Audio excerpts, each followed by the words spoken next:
जय जिनेन्द्र। आज का लेक्चर शुरू करते हैं। जो भी हमारा वंदितु सूत्र और उसके ऊपर का जो सम्यक दृष्टि मिथ्यात्व दृष्टि का टॉपिक है उसी में हम आगे जाएंगे। આપણે રોજ જે વસ્તુ કરીએ ને આપણે એની જાણકારી જ ન હોય તો એનો ફાયદો જ નથી ને કશું જ બોલો બરાબર।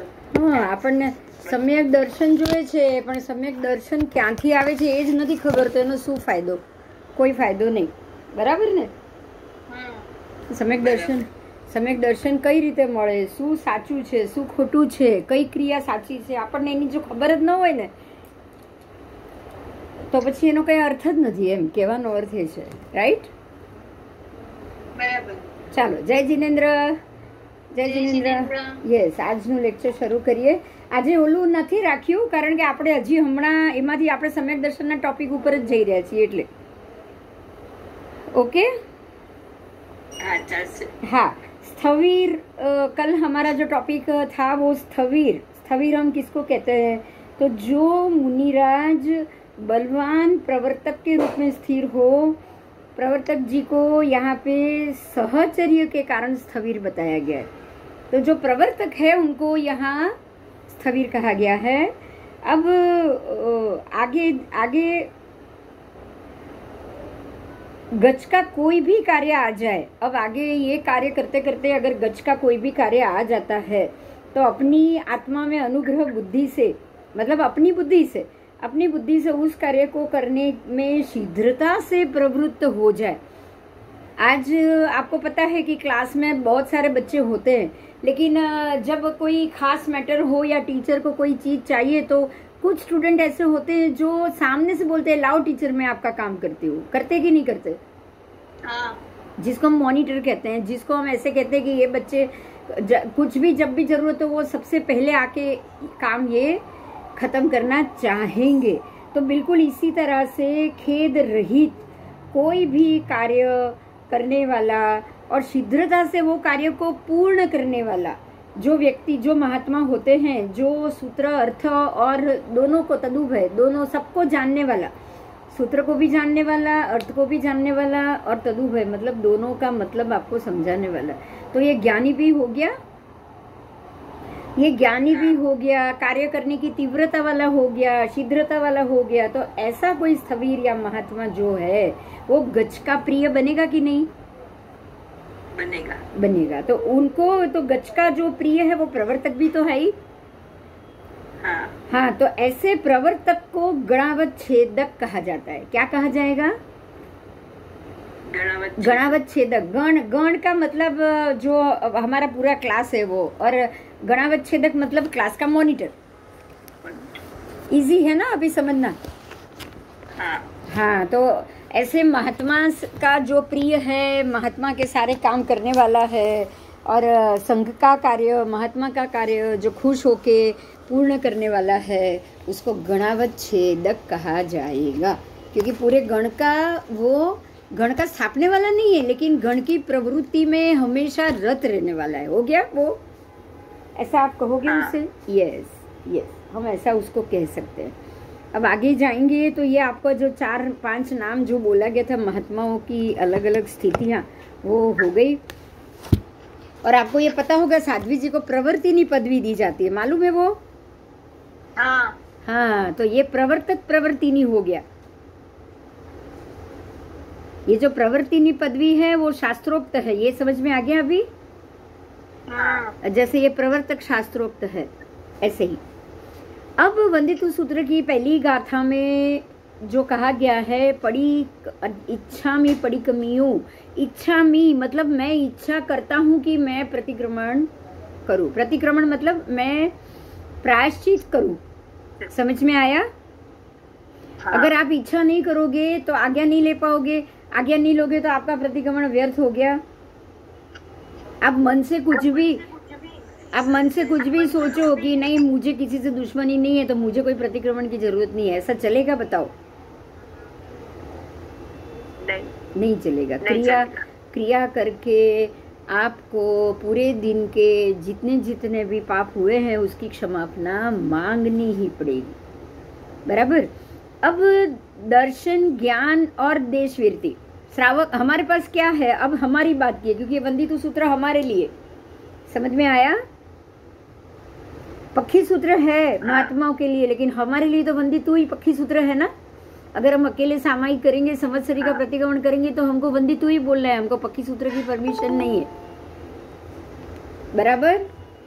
तो हमारे लिए वंदितु सूत्र या पक्षी सूत्र, दो में से कौन सा सूत्र अलाउ है? वंदितु सूत्र है ना। हमें पक्षी सूत्र हमारे लिए अलाउ नहीं है। तो अब अगर हमारे लिए पक्षी सूत्र अलाउ ही नहीं है तो अब हमें क्या सूत्र बोल के हमारा प्रतिक्रमण पूरा करना होगा? वंदितु सूत्र। वंदितु सूत्र। तो दर्शन, ज्ञान और देशवीरती धर्म से संपन्न श्रावक। देखो हमारे लिए भी बहुत सारी जो विशेषण है वो लगाया है। परमात्मा ने श्रावकों के लिए भी विशेषण लगाया। कैसा? तो जो दर्शन के भी अधिकारी, जिन्होंने दर्शन को प्राप्त किया है, जिन्होंने ज्ञान को प्राप्त किया है, और जो देशवीरती धर्म के आराधक है। तो आप चौथे गुणस्थान पे आ गए ये सबसे। हाँ। और भाव प्रतिक्रमण से या भाव स्थिति से तो आप सम्यक ज्ञान और सम्यक दर्शन के भी अधिकारी हो गए। हाँ। हो गए।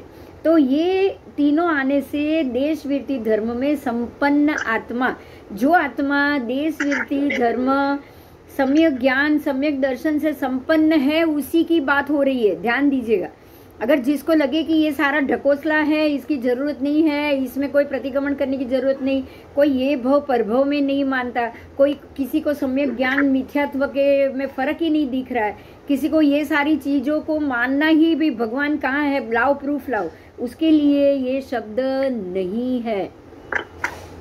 समझ में आया? हाँ। हाँ। अगर सम्यक ज्ञान हो, सम्यक दर्शन हो, और तो ही वो देशवीरती धर्म के अंदर रहा श्रावक होगा।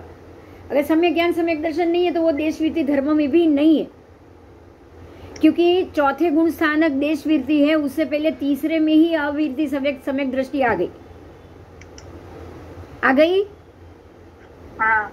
चौथे गुण स्थान पे अवीरती सम्यक दृष्टि है, मतलब चौथे गुण स्थान पे जो श्रावक है वो देशवीरती व्रत नहीं लिया, लेकिन उसको सम्यक दर्शन एक बार स्पर्श करके चला गया है, वो बात जरूर है। वो अवीरती से भरा सम्यक दृष्टि है। बराबर? और आप पांचवे में चले गए तो देशवीरती सम्यक दृष्टि हो गए। सम्यक दृष्टि हो तभी तो आप चौथे और पांचवे में पहुंचे। अगर सम्यक दृष्टि नहीं है वो तो ऊपर बढ़ने वाला ही नहीं है। पहले ये क्लियर करो, जिसको सम्यक दृष्टि नहीं है, जो मिथ्यात्वी है, वो पहले से दूसरे तीसरे में भी नहीं जाएगा। जाएगा?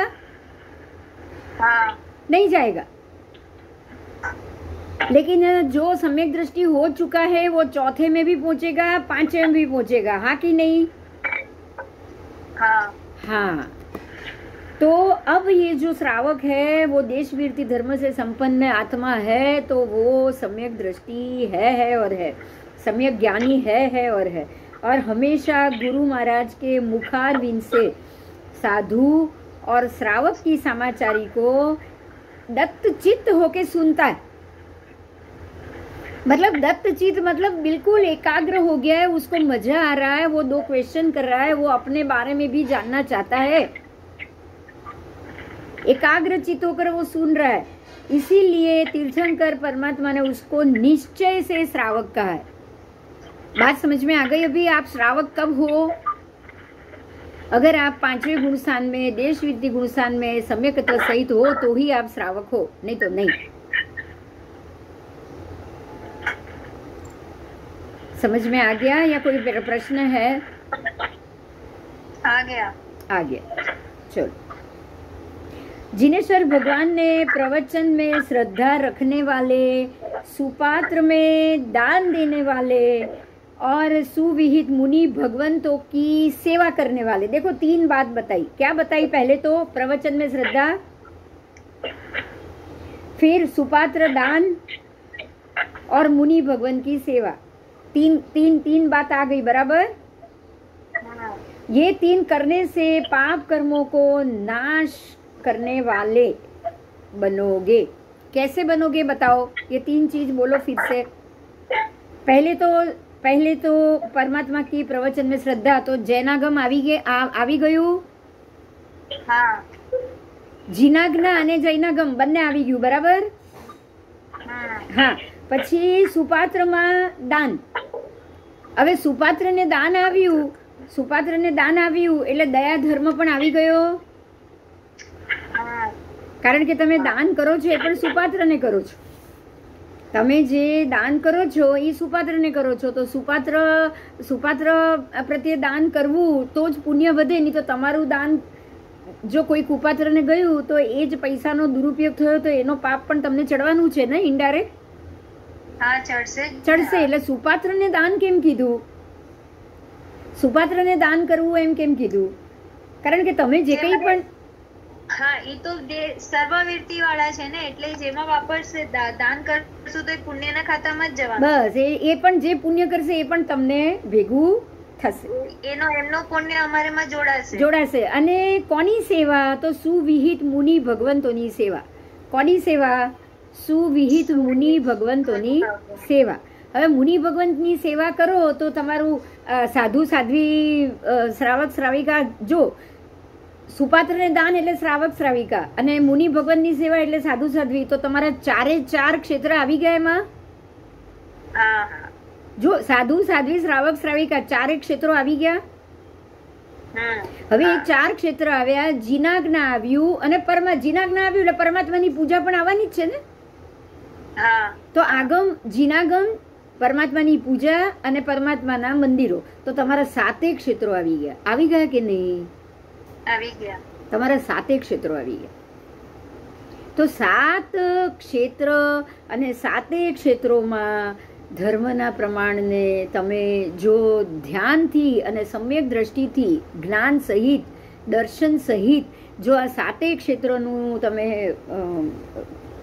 કર્મની દ્રષ્ટિએ જો એની ક્રિયા કરો અને એની 7 ક્ષેત્રની આરાધના કરતા કરતા જો તમારા પાપ કર્મ ખપે તો મોક્ષ સુલભ થયો કે નહીં? થયો. જો સમજવાનું છે આ 7 ક્ષેત્ર બી કઈ રીતે આવ્યા. ખાલી 3 કામ છે, સિર્ફ 3: જિનેશ્વરના વચનમાં શ્રદ્ધા, सुपात्र ने दान और सुविहित मुनि भगवंतों की सेवा, ये तीन ही चीज करनी है, व्यवच करना है। मंदिर में पूजा पाठ और परमात्मा की आज्ञा को मानना है, आना है धम्मो, परमात्मा की आज्ञा ही मेरा धर्म है। तो जिनाज्ञा भी आ गया और परमात्मा की भक्ति भी आ गई। ये तीन करने से ही हम ये यहाँ से आप क्या करोगे पता है? आप प्रशस्त पुण्य बांधोगे। प्रशस्त पुण्य, पुण्य दो प्रकार के होते हैं। पुण्य दो प्रकार के होते हैं, प्रशस्त पुण्य, अप्रशस्त पुण्य। पाप भी दो प्रकार के होते हैं, प्रशस्त पाप, अप्रशस्त पाप। समझ में आ रही है ये मेरी बात?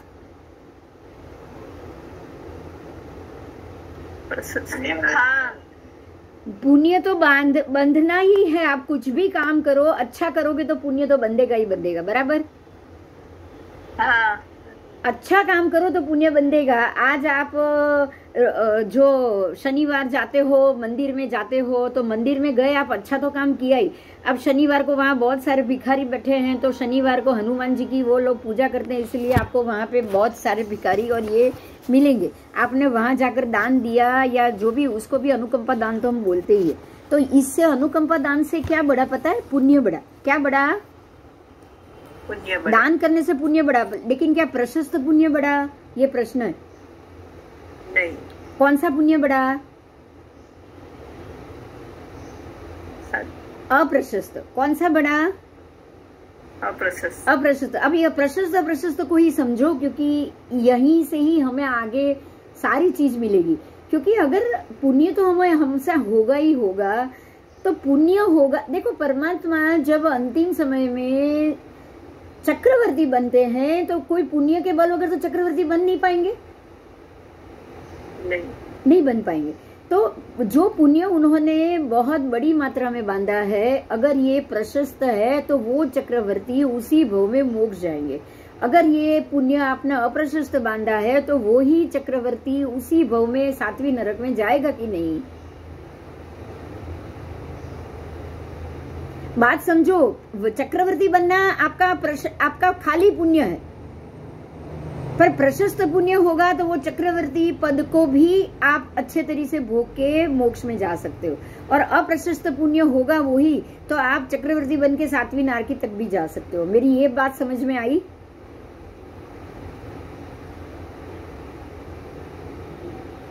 आई? हाँ, आई? हाँ, अब ऐसे ही देखो, अभी मैं दूसरी बात कर रही हूँ, पाप की बात कर रही हूँ, प्रशस्त पाप अप्रशस्त पाप। आज आप देखते हो कि अगर कोई डॉक्टर हो और वो गाड़ी चलाते चलाते एक्सीडेंट कर ले और वो सामने वाली व्यक्ति का पैर कट गया, तो इसको आप कैसा पाप कहोगे? प्रशस्त कहोगे या अप्रशस्त कहोगे? अप्रशस्त। अप्रशस्त क्यों? क्योंकि ये डॉक्टर के कारण उसकी गाड़ी के नीचे एक आदमी आ गया और उसका पैर कुचल गया, और पैर कुचल गया। अब अगर यही डॉक्टर हॉस्पिटल में जाए और उसके हॉस्पिटल में एक ऐसा केस आया कि जिसके पैर में गैंग्रीन हो चुका है, वो व्यक्ति की हड्डियां सड़ चुकी है। अब डॉक्टर का डायग्नोसिस ये है कि अगर ये पैर को काटा नहीं गया तो ये गैंग्रीन पूरे बॉडी में घूम जाएगा और उसका पूरा शरीर खत्म हो जाएगा। तो अब ये डॉक्टर बोल रहा है कि आपका ये पैर काटना ही पड़ेगा, और डॉक्टर अगर पैर काट रहा है तो ये कौन सा पुण्य है? प्रशस्त? ये क्या हुआ? पाप हुआ या पुण्य हुआ?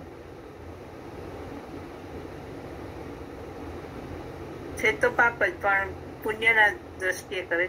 तो ये पाप कैसा हुआ? प्रशस्त पाप हुआ। देखो वो पाप कैसा था जो उसने एक्सीडेंट से, वही डॉक्टर, सेम डॉक्टर एक ही है, लेकिन उसने जो एक्सीडेंट से जिसका पैर उड़ाया वो अप्रशस्त पाप हुआ। पाप तो हुआ ही है, लेकिन क्या वो पाप प्रशस्त है? मतलब खुश होने जैसा है? नहीं। जिसको आप सैल्यूट करो ऐसा है? नहीं। लेकिन ये पाप अगर अब उसने पैर काटा किसी का, तो उसको आप सैल्यूट करोगे या पापी बोल के धुतकारोगे? नहीं, सैल्यूट करेंगे। सैल्यूट करेंगे। देखो यही बात है। ये प्रशस्त अप्रशस्त बहुत जरूरी है।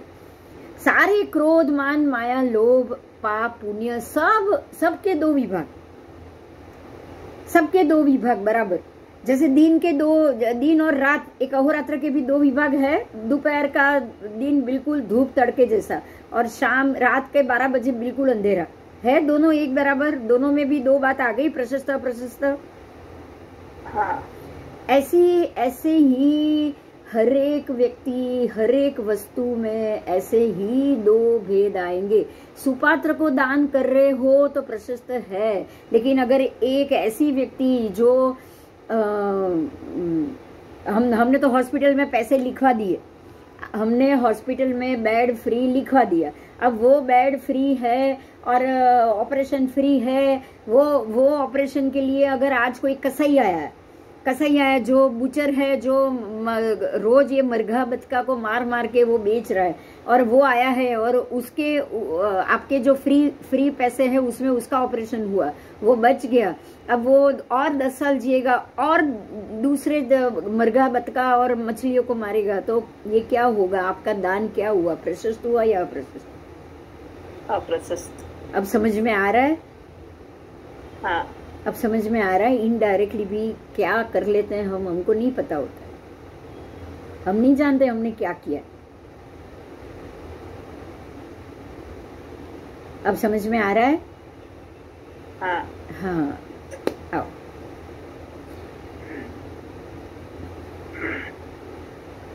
चलो अब आगे जाएंगे। तो प्रशस्त अप्रशस्त बहुत आएगा, आपको इजी हो जाएगा अभी। अब आगे जाएंगे तो उत्तम श्रावक किसको कहा गया? जो आप 7 क्षेत्र, जिनेश्वर भगवंत के प्रवचन में श्रद्धा, उससे तो 3 क्षेत्र आ गए, आगम, चैत्य और परमात्मा की भक्ति, ये 3 क्षेत्र तो एक ही में आ गए प्रवचन में श्रद्धा में ही।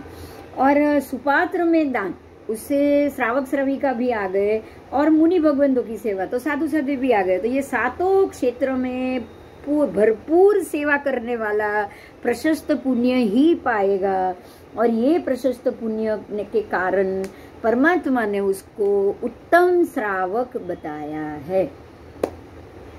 आज आपने उत्तम श्रावक की डेफिनेशन जानी, बोलो पूरा समझ में आ गया? उत्तम श्रावक अब किसे कहो, कैसे कहो, किसको कहोगे?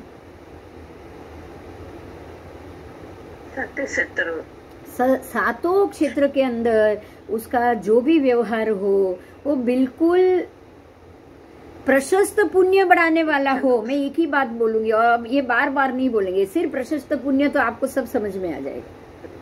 बराबर बराबर। सुपात्र ही दान देना है, कुपात्र में दान नहीं होना चाहिए। अनुकंपा दान दोगे तो उसमें कुपात्र भी आ जाएगा। अनुकंपा दान उनके ऊपर नहीं करना है, अनुकंपा दान प्राणियों पे करना है। किसके ऊपर करना है? प्राणियों पे करना है। अगर अनुकंपा दान करना है तो आप प्राणियों पे करो, क्योंकि वो भी अनुकंपा ही हुआ ना, दया ही हुआ ना। वो दया के पात्र है कि नहीं? हाँ, दया के पात्र वो ही है। जो इंसान मन से बुरा है, हमेशा अप्रशस्त पाप के अंदर ही रचा पचा रहता है, उस पे अनुकंपा दान, उसकी दया करके आपको क्या करोगे? आप सोचो, क्या करोगे आप?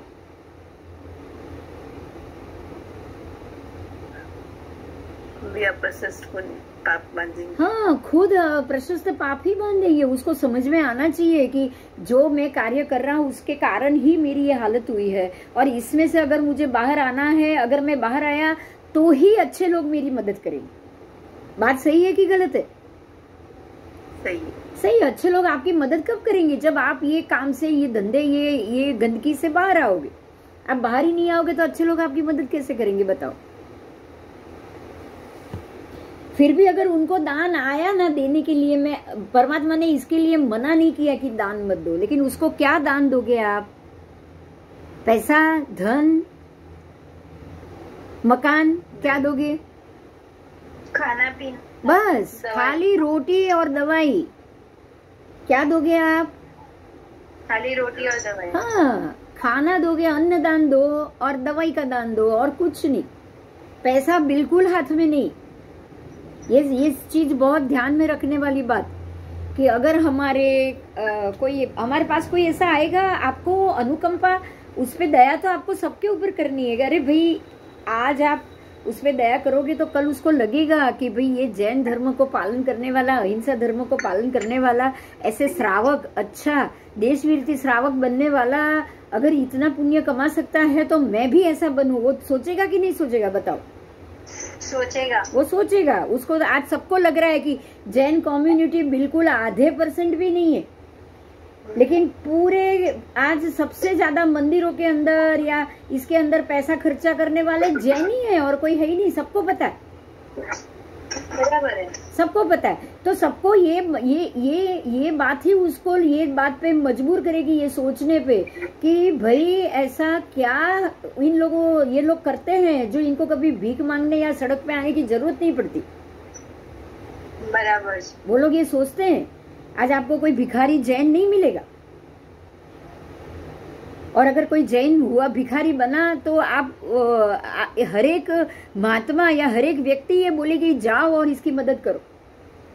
ये हमारा साधर्मिक है, ये रास्ते पे भीख नहीं मांगना चाहिए। बोलेंगे कि नहीं बोलेंगे महात्मा बताओ? बोलेंगे। यही तो है जो सुपात्र दान की व्याख्या है, यही है। ठीक है, चलो आगे। अब जो श्रावक के ज्ञान दर्शन रूप जो धर्म कहा गया है, वो धर्म का पालन हो।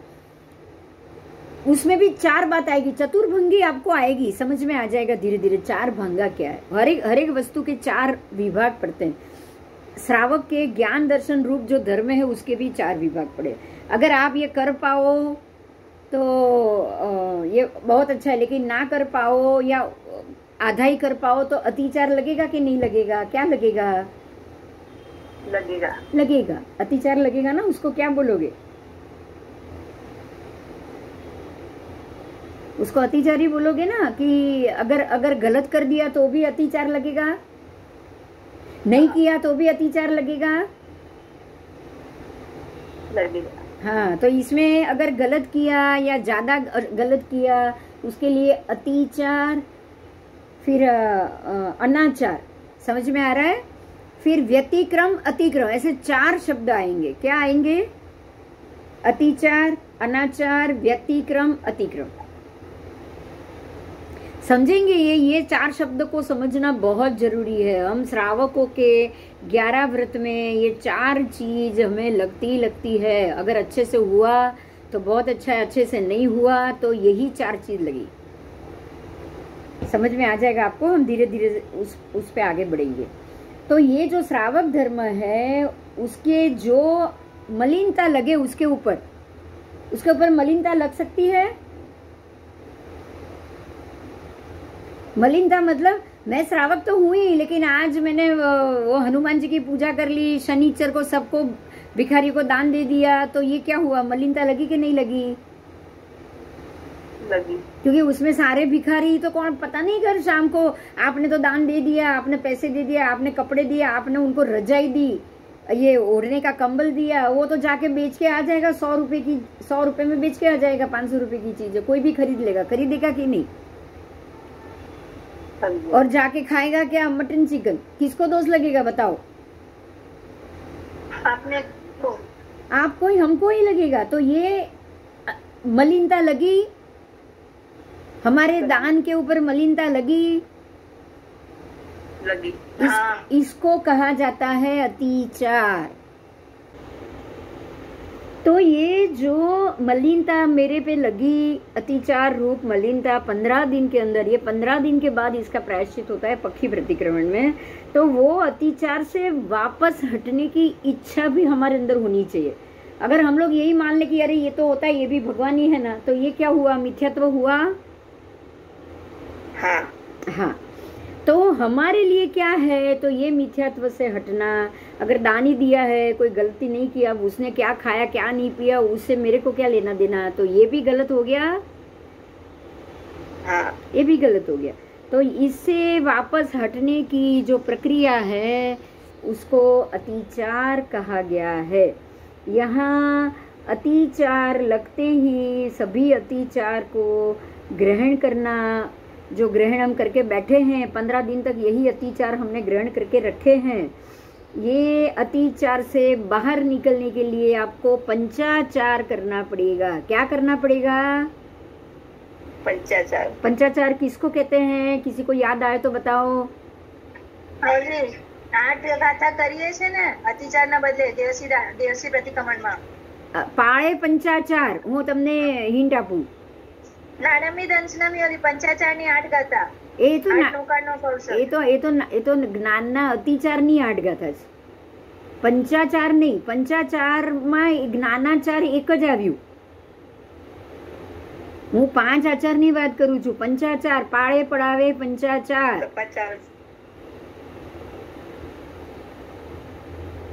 કોણ પાળે અને કોણ પડાવે?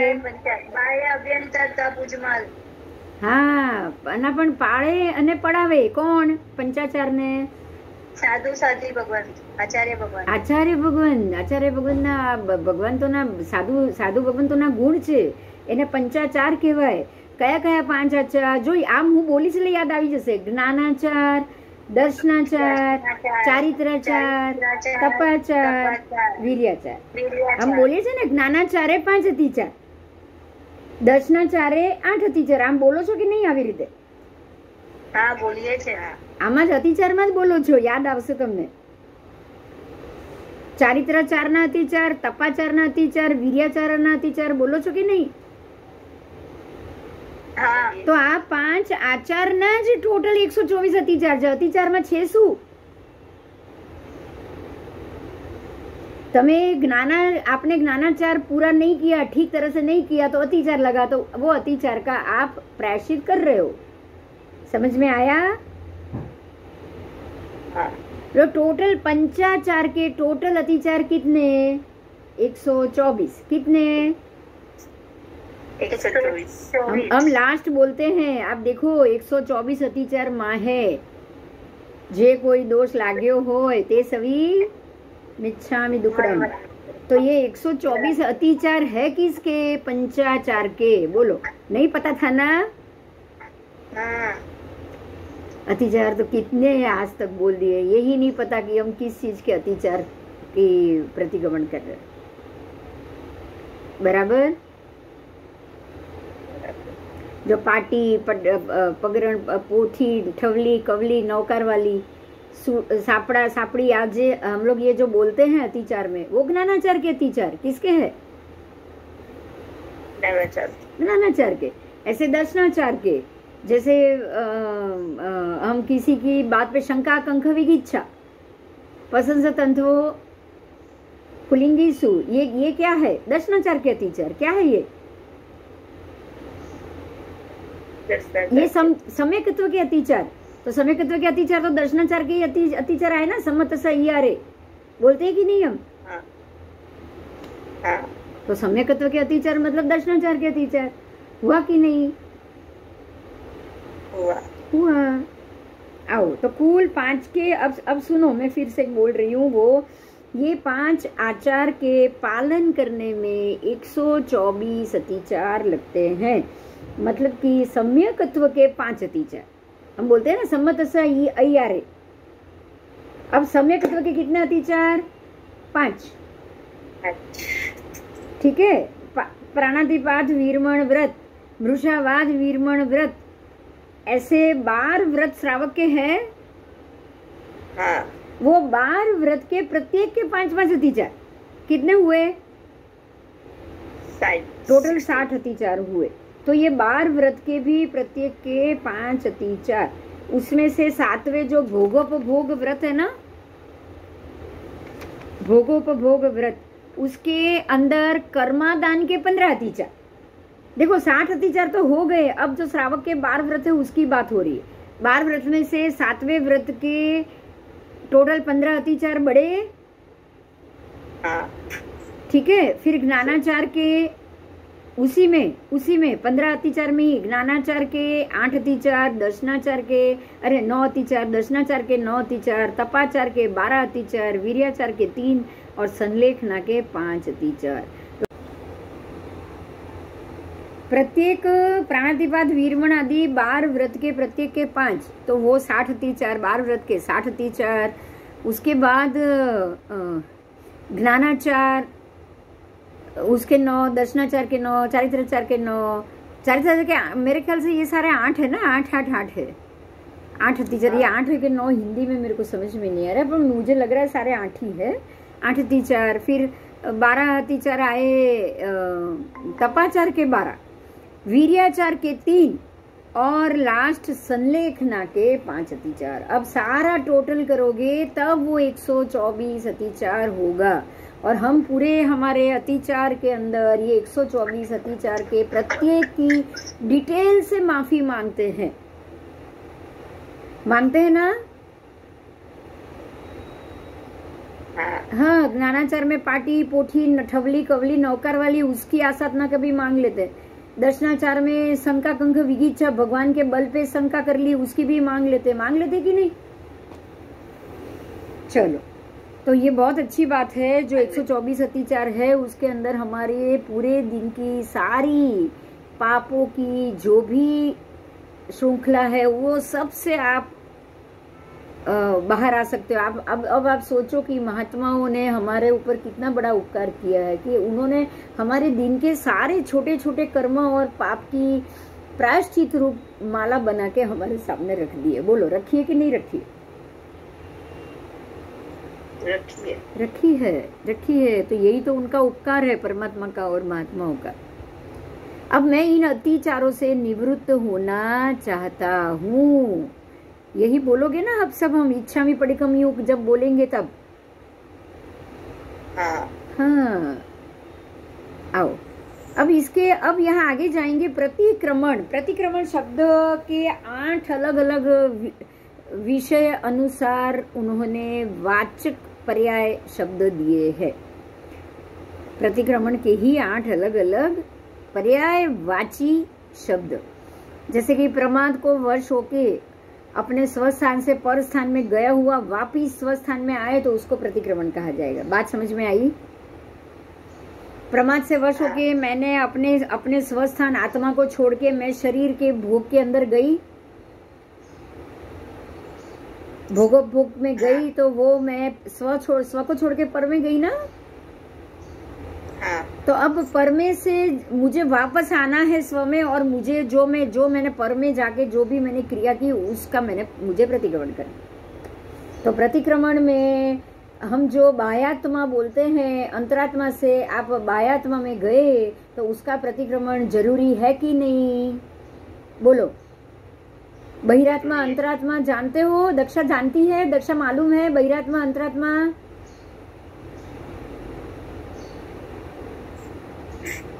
आपको आनंद गंजी के पदों में, देवचंद्र चौबीसी के पदों में, श्रीमद राजचंद्र के पदों में ये शब्द मिलेगा, बहिरात्मा अंतरात्मा। अगर आप बाहर के शरीर और बाहर के भोग के अंदर रहते हो तो आपकी आत्मा बहिरात्मा कहलाएगी, बराबर? बराबर। और आप अगर अपने ही ध्यान साधना और अपने ही अंदर रहोगे, स्व में केंद्रित रहोगे, पाप से बच के रहोगे, तो उसको आप अंतरात्मा कहोगे।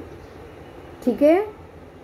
तो अब अगर अंतरात्मा से आत्मा अपने अंदर की हमारी स्थिति को छोड़ के वो बाहर के पुद्गलों में और बाहर के सुख सुविधा और भोग में भटकेगी, तो उसका प्रतिक्रमण जरूरी है कि नहीं? जरूरी है। लेकिन कुछ ऐसे पक्ष वाले तो प्रतिक्रमण ये क्रिया उसमें मानते ही नहीं है। मानते हैं क्या?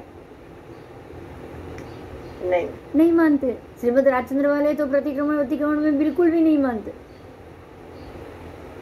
खाली बैठ के बोल के उनके परिश्रम में भी वैसा ही होता है कि नहीं होता है? हाँ,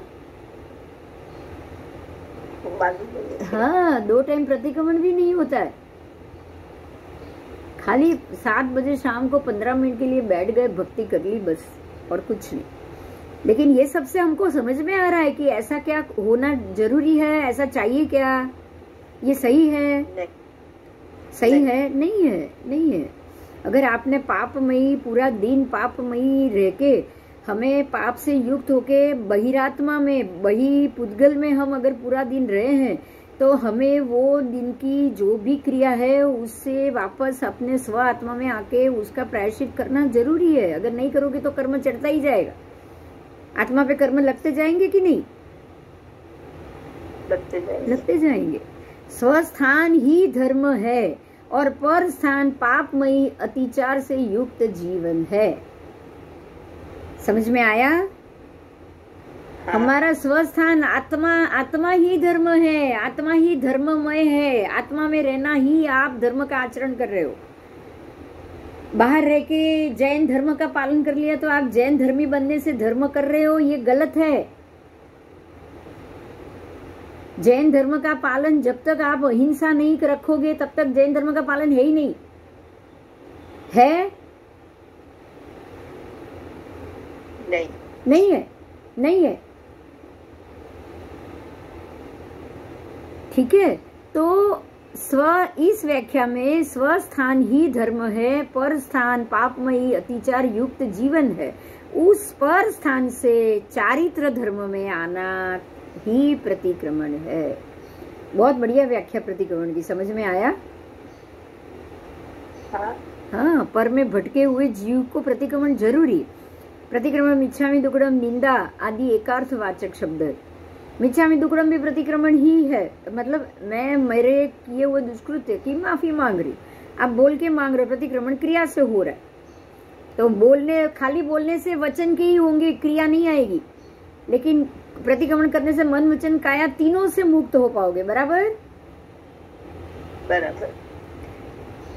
कहा है कि प्रतिक्रमण, प्रतिचरण, वारणा, निवृत्ति, निंदाग्रही और शुद्धि, ये 8 प्रतिक्रमण के पर्यायवाचक शब्द है। ये 8 शब्द आ गए। एक तो आ गया, पहले आ गया था प्रतिक्रमण, मिच्छामि दुक्कडम और प्रतिक्रमण, ये 2 पहले आ गए। उसके बाद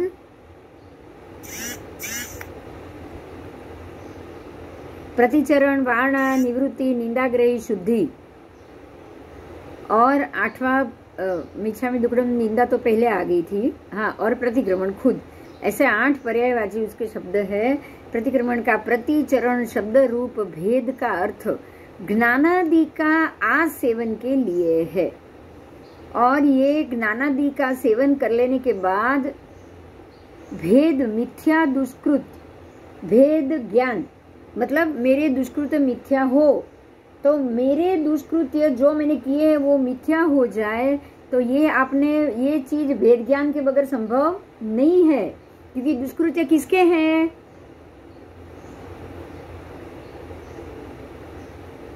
दुष्कृत्य किसके हैं बताओ? आत्मा के। नहीं नहीं, दुष्कृत्य शरीर ने किए। आत्मा का तो धर्म ही धर्ममय जीवन, आत्मा तो कभी दुष्कृत्य कर ही नहीं सकता है। दुष्कृत्य करने वाला मेरा शरीर, मेरा पौद्गलिक शरीर, मेरा पौद्गलिक मन और इंद्रियों का विषय के अंदर रहना, तो मेरी इच्छा। अब समझ में आई? हाँ। मेरा मन, मेरी बुद्धि, मेरी इच्छा और मेरा पौद्गलिक शरीर, दुष्कृत्य किसने किया? बन के इंद्रिय। हाँ, मेरे इंद्रियों ने किया, मेरी इच्छा ने किया, मैंने इच्छा की इसलिए दुष्कृत्य हुआ ना। हाँ। फिर शरीर ने किया ना, शरीर के द्वारा दुष्कृत्य होता है। आप शरीर में रहे, बाहर रहे मतलब शरीर में रहे तो दुष्कृत्य, और आत्मा में रहे तो सुकृत्य।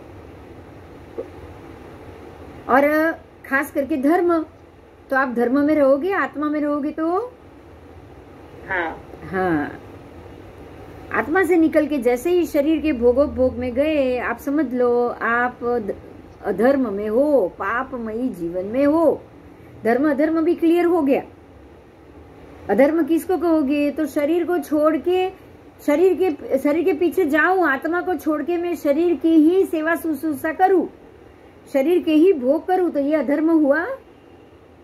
हाँ, आओ अब यहाँ एग्जाम्पल दिए, ध्यान दो। अभी बहुत बढ़िया एग्जाम्पल है, समझाती हूँ मैं आपको कि प्रतिक्रमण शब्द रूप भेद, इरिया वही प्रतिक्रमण, इरिया वही प्रतिक्रमण करके करने वाले अयमुत्ता मुनि को केवल ज्ञान हुआ। अयमुत्ता मुनि ने क्या किया था? बालक थे, 8 साल की 9 साल की उम्र थी, और बच्चे होड़ी होड़ी होड़ी खेल रहे थे, तो वो भी कागज की होड़ी बना के खेलने लगे, बराबर पात्रा पानी में रख के खेलने लगे। उनके पास तो कागज तो था नहीं, गोचरी के लिए निकले थे बच्चे, कागज की होड़ी बना के खेल रहे थे। अब इनके पास कागज नहीं था, इन्होंने क्या किया, हाथ में जो छोटा पात्रा था गोचरी का, उसको पानी में रखा और होड़ी होड़ी खेलने लगे। पात्रा तो तैरता ही है होड़ी पानी में। फिर उनके दूसरे जो बड़े गुरु थे, उन्होंने समझाया कि अरे तू पानी से खेल रहा है, तू पाप बांध रहा है, पानी में एक इंद्रिय जीव है, पानी से हमको नहीं खेलना चाहिए। तब उन्होंने प्रायश्चित किया, इरिया वही करके, वो इरिया वही करके प्रायश्चित करते करते अयमुत्ता मुनि को केवल ज्ञान हो गया। तो जब अब समझो, ध्यान से समझो, उनका होड़ी होड़ी खेलना क्या था? भोगोपभोग था, आनंद की इच्छा और उसको भोगने की इच्छा, वासना की पूर्ति थी। इच्छा पूर्ति वासना पूर्ति हो गई। विषय वासना, विषय की वासना अलग है, लेकिन ये इच्छा भी वासना ही है कि नहीं बताओ?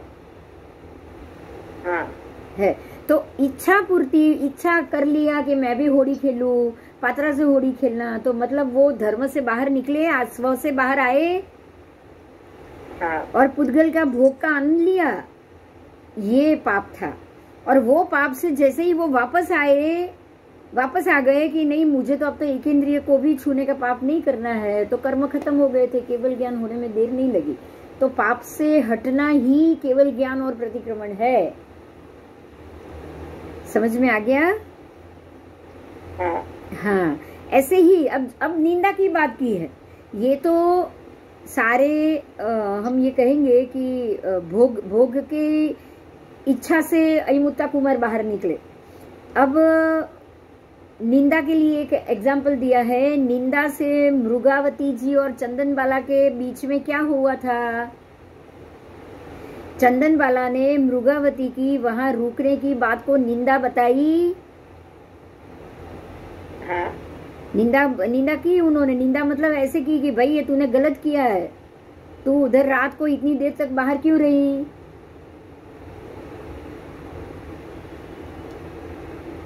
चंदन बाला तो पहुंच गए थे कि नहीं ऊपाश्रय में? मृगावती वहां रुक गए ना? हाँ, मृगावती लेट गए क्योंकि वो सूर्य चंद्र वहां थे। चंदन बाला भी सूर्य चंद्र वहां थे, तब भी दिन ही था, तब भी चंदन बाला तो पहुंच ही गए थे। तो वो शिष्या को डांटा कि भाई तुम क्यों नहीं आई, रात इतनी रात हो गई और तू उधर ही रुक गई। तो निंदा के कारण मृगावती को चंदन बाला ने डांट दिया और मृगावती ने अपनी भूल का प्रतिक्रमण किया तब कि अरे मैंने गलती की है, आप मुझे क्षमा करो। तो मैंने जो गलती की, मैं मेरे दुष्कृत्य मिथ्या हो, उन्होंने ये सोचा, प्रायश्चित किया उसी वक्त। हाँ। तो उनको तब केवल ज्ञान हुआ। उनको केवल ज्ञान किस कारण हुआ? अपने दुष्कृत्य को मिथ्या करने के कारण, मतलब गलती को मानने के कारण, मान लेने के कारण। अगर गलती नहीं मानते और दलील करते, अरे मुझे कैसे मालूम पड़ता, उधर तो दिन था, प्रकाश था।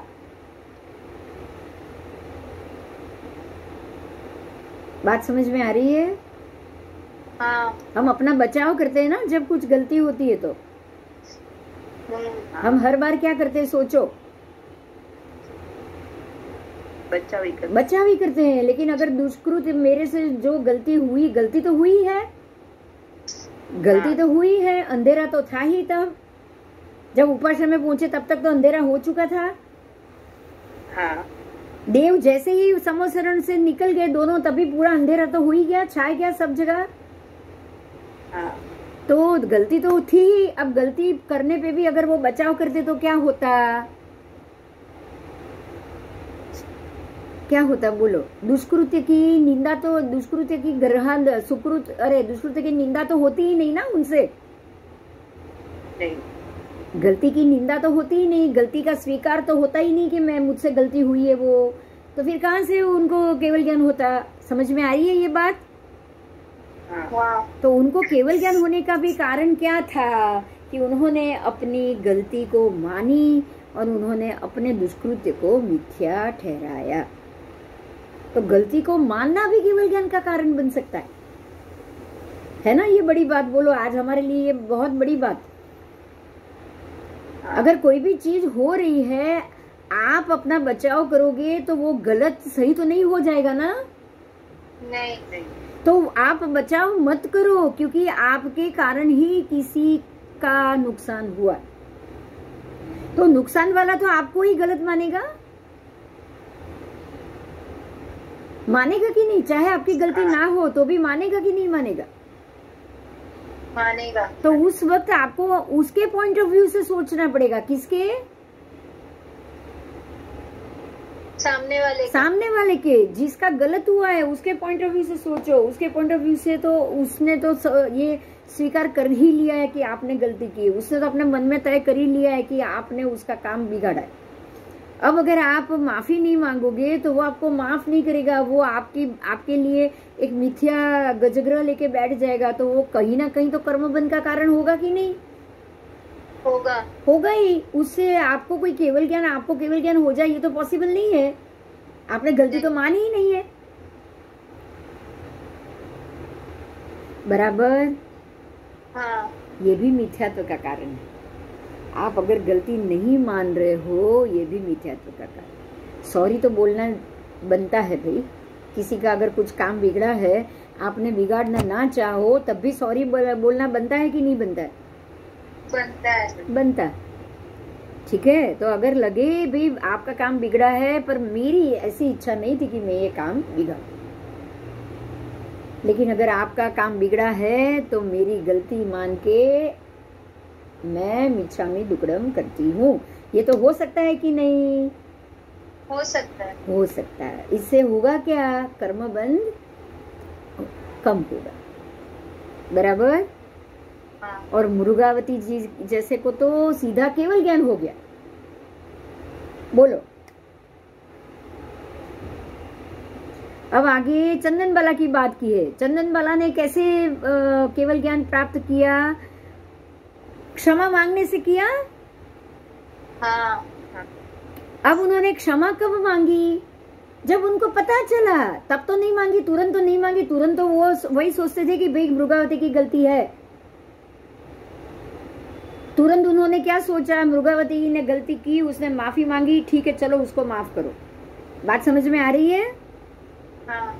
तब उनको केवल ज्ञान नहीं हुआ है। उनको केवल ज्ञान तब हुआ जब अंधेरे में मृगावती को केवल ज्ञान हो चुका था, वहां से एक सर्प निकल रहा था, उन्होंने चंदनबाला का हाथ ऊपर किया, सबको जाने दिया, फिर हाथ नीचे रख दिया। तब चंदनबाला ने पूछा कि क्यों मेरा हाथ क्यों उठाया? तब मृगावती जी ने जवाब दिया कि यहाँ से एक सर्प गुजर रहा था, वो आपको हानि ना पहुंचाई इसलिए। अब चंदनबाला बिल्कुल भड़क गए, अरे अंधेरे में कैसे देखा? समझ में आ रही है ये बात? हाँ। अंधेरे में कैसे मालूम पड़ा कि सर्प गुजर रहा है? तब उन्होंने मृगावती जी ने बोला कि ज्ञान से देखा। अब और बड़ी बात हो गई मृगावती चंदनबाला के लिए कि कौन सा ज्ञान, प्रतिभाती या अप्रतिभाती? मतलब कि कौन सा ज्ञान जो आके वापस चला जाए ऐसा, या हमेशा रहे वैसा? हमेशा रहे वैसा। अब उन्होंने जवाब दिया हमेशा के लिए मिले ऐसा ज्ञान मुझे हो चुका है, मतलब कि अब वो केवली हो चुके। अब चंदनबाला को लगा कि अरे मैंने केवली की आराधना कर दी, तो मुझे माफी मांगनी पड़ेगी क्योंकि मैंने केवली की आराधना की है। बात समझ में आ रही है? चंदनबाला ने उसको डांटा, उसके लिए माफी नहीं मांगी है।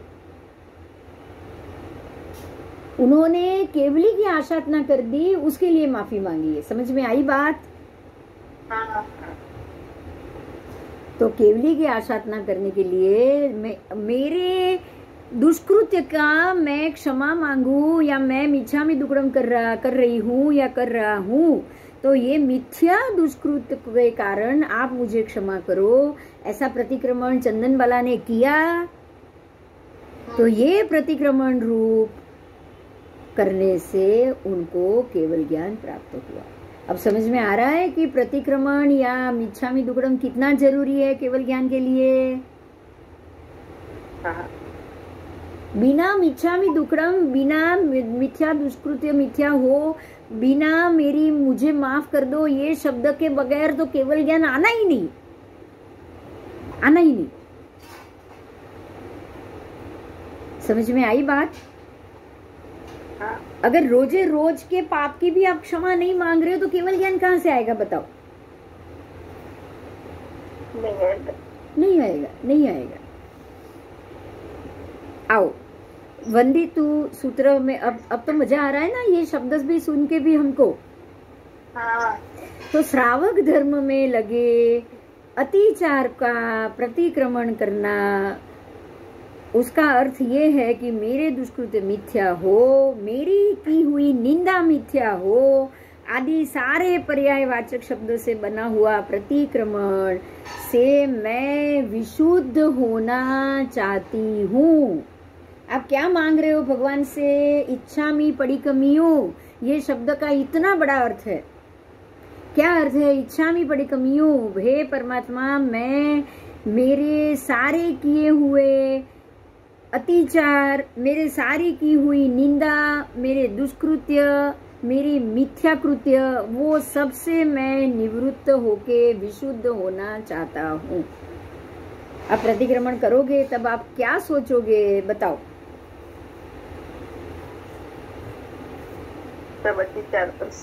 सब मेरे सारे दुष्कृत्य मिथ्या हो, मेरी निंदा भी मिथ्या हो, मैंने किसी की निंदा की है वो भी मिथ्या हो, मेरे 18 के 18 पाप स्थानक मिथ्या हो। समझ में आ रहा है अभी? हाँ। हाँ। आओ, किसी के दबाव या जबरदस्ती प्रतिक्रमण में नहीं कर रहा है, इसलिए इच्छा में बड़ी कमी बोला जाता है। अब समझ में ये भी आया? अपनी इच्छा से कर। हाँ, मैं मेरी इच्छा से प्रतिक्रमण कर रहा हूँ। खाली पड़ी कमी नहीं बोलना है, मी पड़ी कमी नहीं है, હું प्रतिक्रमण करूँ છું। इच्छा में पड़ी कमी है। इच्छा शब्द कितनी बार आता है? आप इच्छा कारण संधि से भगवान, आप गुरुवंदन भी कर रहे हो तो मैं मेरी इच्छा से कर रहा हूँ, बोलते हो कि नहीं? मैं जबरदस्ती नहीं कर रहा हूँ मैं, ठीक है? मैं मेरी इच्छा से करता हूँ। आओ, भाव बिना सम्यक क्रियाओं का पूर्ण फल नहीं मिलता। मतलब अगर भाव है, इच्छा में है तो ही प्रतिक्रमण का फल मिलेगा, इच्छा में नहीं है तो प्रतिक्रमण का फल नहीं मिलेगा। तो क्रिया शून्य और भाव शून्य क्रिया, क्रिया शून्य भाव और भाव शून्य क्रिया, ये दोनों में क्या अंतर है बताओ। क्रिया शून्य भाव, आपके भाव बहुत उत्कृष्ट, बहुत उत्कृष्ट, बहुत उत्कृष्ट, लेकिन क्रिया नहीं है। और भाव शून्य क्रिया, आप क्रिया तो कर रहे हो लेकिन कोई भाव नहीं है। भाई मैंने प्रतिक्रमण कर लिया, सुबह का कर लिया, शाम का कर लिया, रोज कर लिया, पक्की भी कर लिया, संवत्सर भी कर लिया, लेकिन अब ये समझता क्या है, अब तू देख तेरी मेरी बारी आई है, कल तेरे को खाना मैं नहीं दूंगी। क्या हुआ, ये फायदा नहीं होगा। तो ये भाव शून्य प्रतिक्रमण हुआ। अब दोनों में क्या फर्क? कोई फर्क नहीं होगा।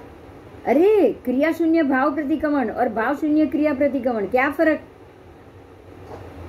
બંનેમાં કઈ નામ નથી, ભાવ પણ હોવા જોઈએ, ક્રિયા પણ હોવી જોઈએ, તો જ વધારે પુણ્ય મળે ને। ભાવની મહત્વતા વધારે કહેવાય ને। મહત્વતા ભાવ તો તમે ભાવ રાખો છો, તમે ક્રિયા નથી કરતા પણ ભાવ રાખો છો, એ ભાવ શૂન્ય ક્રિયા કરતા મહત્વનું નહીં?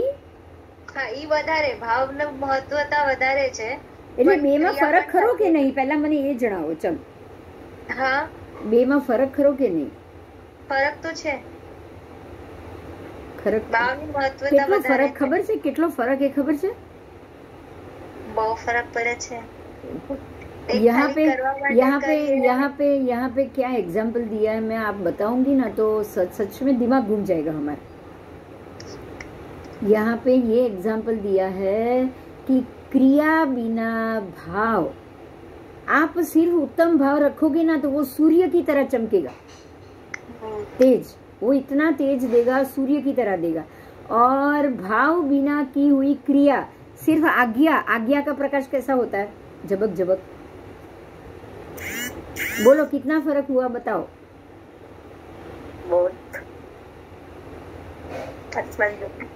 अब मैं एग्जाम्पल दे रही हूँ, क्रिया शून्य भाव, जो मरुदेवा माता मोक्ष गए हैं, क्या क्रिया में चारित्र था? नहीं। चारित्र मोहनीय तो चालू ही था ना, दीक्षा नहीं ले पाए थे ना। 20 वसा दया तो थी नहीं, खाली 1.25 वसा दया थी। हाँ। तो वो चारित्र भाव से था या क्रिया से था? भाव से था। चारित्र क्रिया से नहीं था, फिर भी केवली बने। हाँ। भरत राजा, बोलो भाव चारित्री थे या क्रिया चारित्री थे? भाव। फिर भी केवली बने। हाँ। ऐसे ही एक दूसरे राजा का नाम जो हमने कल सुना, प्रसून, मुझे भी याद नहीं रहा है, देखना ही पड़ेगा। उनका नाम था परशु के नाम तो पता नहीं है, देखना पड़ेगा। वो राजा को भी हुआ ना केवल ज्ञान? हाँ। राजापना में ही हुआ। तो ये जिनको भी ये सबको केवल ज्ञान हुआ है, वो भी राजापना में, तो उन्होंने क्या किया? बोलो। भाव ही उत्कृष्ट रखे, क्रिया शून्य थे, वो राजा में थे। वो राजा थे, ये सारे राजा थे, ये भी श्राविका थी। वो कोई 1.25 वसा दया और 20 वसा दया में बहुत बड़ा अंतर होता है कि नहीं होता है? होता है। हाँ, तो पुप्याठ्य राजा, नाम है पुप्याठ्य राजा। हाँ, पुप्याठ्य राजा। हाँ, पुप्याठ्य राजा।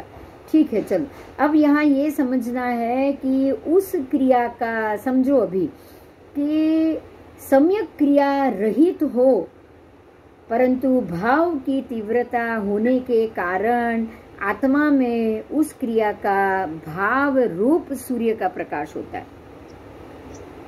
फिर से बोल रही हूँ, ध्यान से सुनो। सम्यक क्रिया रहित है, वो सम्यक चारित्र रहित है, बराबर? हाँ। हाँ, लेकिन भाव की तीव्रता है। सम्यक दर्शन तीव्र है, चलो भाव तो दर्शन ही हुआ ना। हाँ, सम्यक दर्शन के बिना तो भाव आएंगे नहीं तीव्र। नहीं आएंगे। सम्यक दर्शन तो चाहिए, तो समकीति तो है ही वो। हाँ, तो सम्यक दर्शन तीव्र है, सम्यक चारित्र तीव्र नहीं है, क्रिया रहित है, परंतु सम्यक दर्शन, सम्यक ज्ञान, सम्यक दर्शन तीव्र होने के कारण आत्मा में उनके इस क्रिया का प्रकाश होता ही होता है। इसी कारण उसका पूर्ण फल, इसका पूर्ण फल मोक्ष ही है और कुछ नहीं। इसका पूर्ण फल क्या है? उत्तम भाव का पूर्ण फल क्या है? मोक्ष। मोक्ष ही है और कुछ नहीं। तो उत्तम भाव होना और उत्तम ये भी होना, दर्शन भी होना, दर्शन, उत्तम दर्शन, सम्यक दर्शन और सम्यक ज्ञान, ये दोनों से ही आप मोक्ष की साधना कर सकते हो, बाकी नहीं। बराबर? हाँ, बराबर। फिर ये सम्यक ज्ञान, सम्यक दर्शन में क्या होना चाहिए पता है? भगवान ने जो किया आना है धम्मो तो होना ही चाहिए। अगर आना है धम्मो है ही नहीं तो फिर आपका सम्यक श्रद्धान तो है ही नहीं। तो आना है धम्मो क्या है?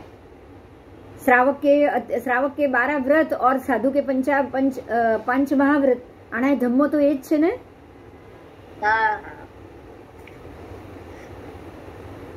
आना है धम्मो एज छे ने। हाँ। तो એનાથી વિપરીત ગયા પછી તમે કોઈ પણ પંથમાં જાઓ, પછી શ્રીમદ રાજચંદ્રનો પથ હોય કે કોઈ પણ પથ હોય, શું તમે આણાય ધમ્મોમાં છો? શ્રાવકના 12 વ્રતમાં એ લોકો છે?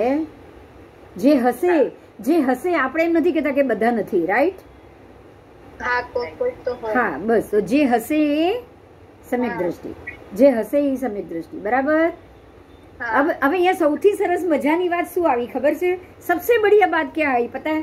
जो सम्यक दृष्टि है वो कहीं भी रहे, जो सम्यक दृष्टि है वो वल्कल चिरी, वो अन्य धर्म में भी हो, अन्य लिंग में भी हो, वो श्रावक में हो, कहीं भी हो, वो केवल ज्ञानी बनेगा ही बनेगा, किसी भी कपड़े से बनेगा। आज सबसे बढ़िया मजा की बात ये मिल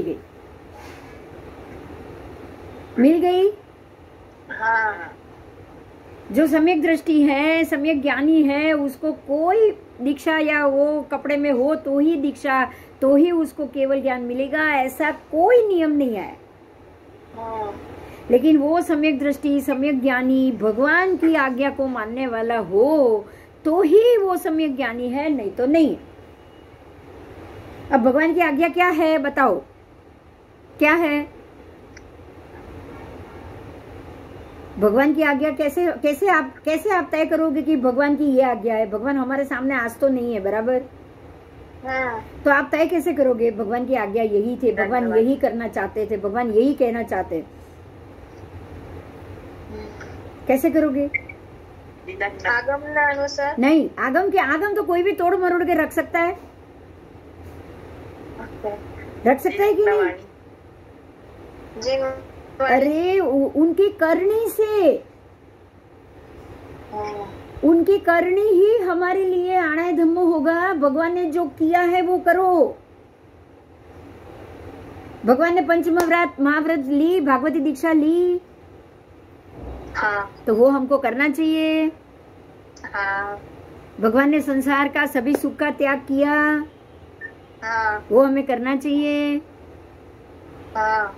भगवान ने तो 12.5 वर्ष में सिर्फ 379 बैसना किया, आहार किया, वो हमसे पॉसिबल नहीं है। तो जितना हो उतना करना चाहिए। हाँ, करना चाहिए। बस अब समझ। એવું છે બિંદુબેન, हाँ, હા આટલા વખતે એવું જ સાંભળ્યું છે કે ભગવાને કર્યું એ આપણે નથી કરવાનું, ભગવાને કીધું તો છે એ કરવાનું, આણાએ ધમ્મો નો मतलब શું? પણ ભગવાને કર્યું છે એ આપણે નથી તો કરવાનું। ભગવાને શું કર્યું છે જે આપણે નથી કરવાનું? ભગવાન જે ન કરવાની વસ્તુ ભગવાન કરવાના જ નથી। તમને આવું કહેનાર જેણે પણ કીધું એનો વિચાર તો કરો કે ભગવાને જે કર્યું એ નથી કરવાનું, તો ભગવાન એવું કરે ખરા કે જે નથી કરવા જેવું હોય? ભગવાને એમ નક્કી કર્યું ને કે સારું હું દીક્ષા 2 વર્ષ પછી લઈશ. અરે 2 વર્ષ પછી મરી જશે પછી લઈશ. અરે પણ તો એમાં મા બાપની અનુજ્ઞા, મા બાપનો વિનય રાખો તો એમાં ખોટું શું છે? હું એમ પૂછું છું. ઓકે, પહેલા એ તો બોલો, ખોટું શું છે એમાં? મા બાપને તમે છોડીને જાઓ છો ને દીક્ષા લો છો, એ શું સાચી વાત છે? ના, સાચી વાત છે, પણ એ પણ તો બોલો. નહીં. તો પછી ભગવાને શું કર્યું જે આપણે નથી કરવા જેવું? ભગવાન હોડીમાં બેઠા અને એમણે પાણી ક્રોસ કર્યું, એ તો આગમમાં પાઠ જ છે. ये तो आगम पाठ है कि अगर नदी नाला क्रॉस करने की बारी आए तो महात्मा को नाव में बैठ के जाने के बाद प्रायश्चित ले लेना है, वो उनको छूट है करने की. ભગવાને એવું શું કર્યું કે જે આપણે નથી કરવા જેવું? બોલો.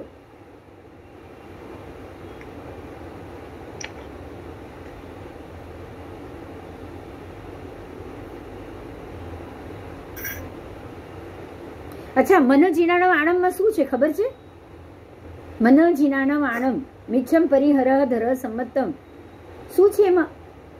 દેવ થુનણમ, દેવની સ્તુતિ, દેવની પૂજા, મહાત્માનું સાધર્મિક ભક્તિ, આ જ બધું છે ને કે બીજું કઈ છે? परमात्मा ने जो अपनी जिंदगी में किया है, जो कोई महात्मा ऐसा बोल दे भगवान ने जो किया है वो हमको नहीं करना है, आप हम क्या, ये हिंदू धर्म वाले रोज बोलते हैं कृष्णे जो કર્યું એ આપણે નથી કરવાનું, એ કૃષ્ણની લીલા હતી. આપણે બી એમની જ વાત સાંભળશું તો કેમ ચાલશે?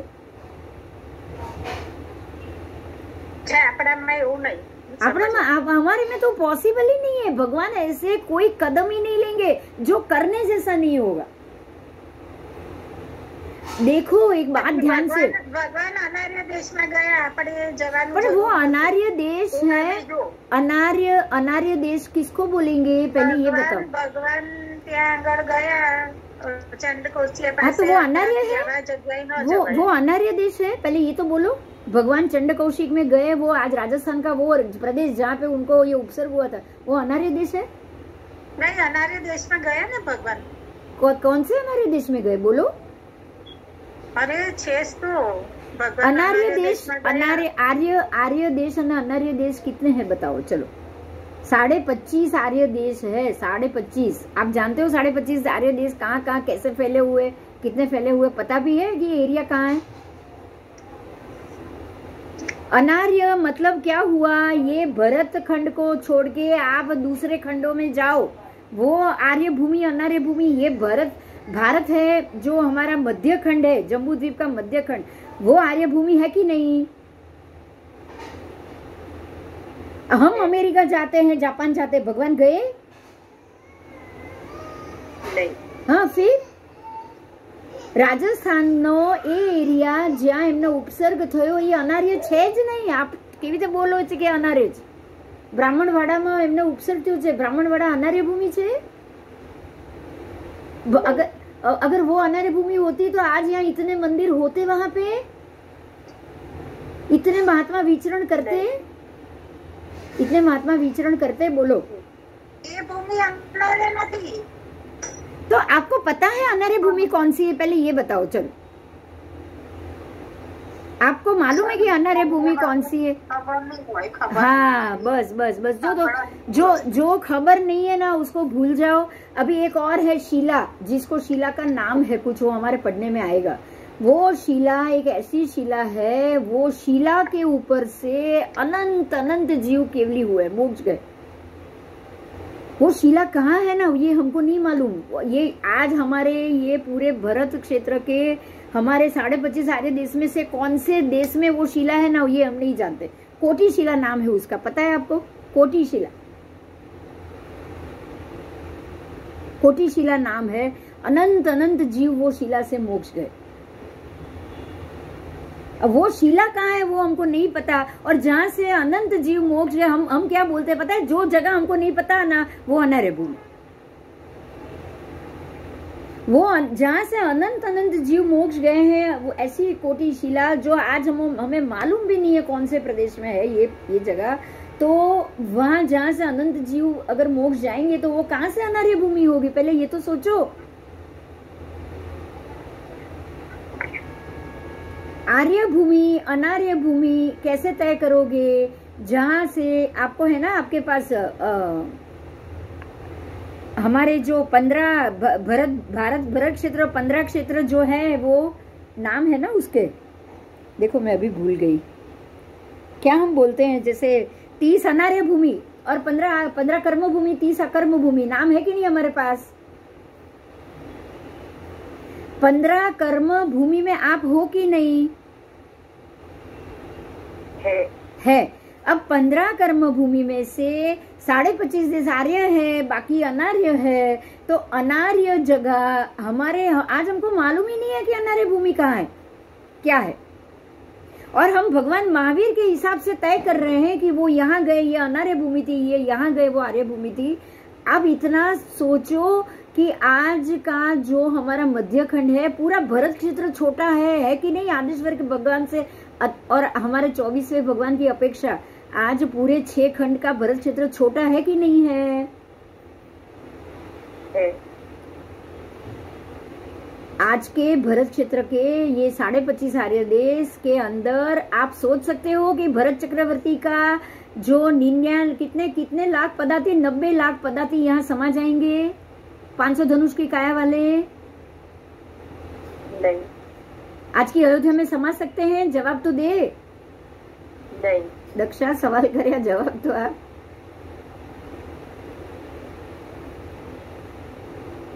नहीं समा पाएंगे। मतलब आज की हमारे पास जो भूमि है, वो भूमि की मात्रा बहुत छोटी हो गई है। ये जमीन छोटी हुई है, द्रव्य क्षेत्र काल भाव घट रहा है, उसका प्रमाण है ये।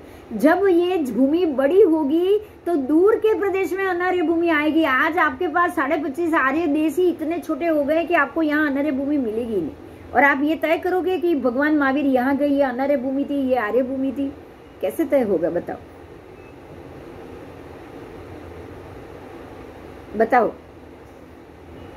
हमारे पास एक बहुत बड़ा प्रमाण है, वो मैं अभी चर्चा करना चाहूंगी। परमात्मा जो करते हैं वो हमें करना है। आप ध्यान दो कि सभी बीच के 22 परमात्माओं को अचेलक कहा गया है, उनको वस्त्र का उपयोग नहीं करना है। लेकिन पहले और अंतिम परमात्मा को वस्त्र का उपयोग करना है, वो भी सिर्फ हमारे लिए। सही या गलत? सही। हमारे लिए ही करना है ना उनको, किसी और के लिए नहीं करना है। ये अंतिम तीर्थंकर परमात्मा को, अब अंतिम तीर्थंकर परमात्मा के बाद ये 5वां 6ठा आ रहा आएगा, और ये उसके बाद वापस 6ठा 5वां, और बाद में तीर्थंकर परमात्मा होंगे। तो ये सब, ये परमात्मा और वो परमात्मा दोनों को वस्त्र परिधान करना है। वो सिर्फ इस युग के लोगों के लिए, बराबर। बाकी के परमात्माओं को तो वस्त्र भी परिधान नहीं करना है। तो क्या लोग भी वस्त्र परिधान नहीं करेंगे? तब लोगों का तो वस्त्र परिधान होगा कि नहीं? बाकी के 22 परमात्मा वस्त्र नहीं पहनते हैं, अचलिक रहते हैं, तो क्या लोग भी अचलिक है तब? नहीं। नहीं। तो अब यहाँ क्या हुआ? ये 22 परमात्मा वाले उस परंपरा में है कि भगवान जो करते हैं वो नहीं करना है। आप ऐसी मान्यता बना दोगे तो चलेगा? नहीं। और अंतिम भगवान को भगवान जो करते हैं वो ही करना है, ऐसी मान्यता नहीं हो सकती, नॉट पॉसिबल। अगर ये मान्यता से चलो ना तो 22 से 22 भगवान के समय के जो भी लोग है ना, भगवान जैसा करे वैसा करना, तो उनको भी अचले घूमना पड़ेगा। और अगर आज हम ये सोचे कि भगवान जैसा करे वैसा नहीं करना है, तो परमात्मा ने वस्त्र धारण किया, तो हम लोगों को तो वस्त्र धारण ही नहीं करना चाहिए। किसी भी एक बात के लिए पूरा नियम कभी भी नहीं लग सकता। परमात्मा के, अंतिम परमात्मा के समय परमात्मा ने जो कुछ कहा है, जो कुछ किया है, आज हमारे पास केवली परमात्मा नहीं है, केवली भगवान नहीं है। आप भगवान के जीवन चरित्र को देखो कि उन्होंने क्या किया। उन्होंने जो जो जगह जिस प्रकार से साधना की, उस हिसाब से हम आगे जाएंगे। बात वही चल रही थी, बराबर? बात वही चल रही थी, चरित्र की चल रही थी। तो हम अगर उस हिसाब से जाएंगे तब हम अनाचार से बच पाएंगे, नहीं तो अनाचार होगा कि नहीं होगा हमसे अनाचार ही होगा, कुछ नहीं होगा। परमात्मा की बात नहीं मानते। अच्छा एक बात मुझे बताओ, चलो बहुत महत्व की बात है, परमात्मा के जाने के बाद कितने पंथ पढ़े? 800 या 900 पढ़े हैं अभी तक, पता है वो?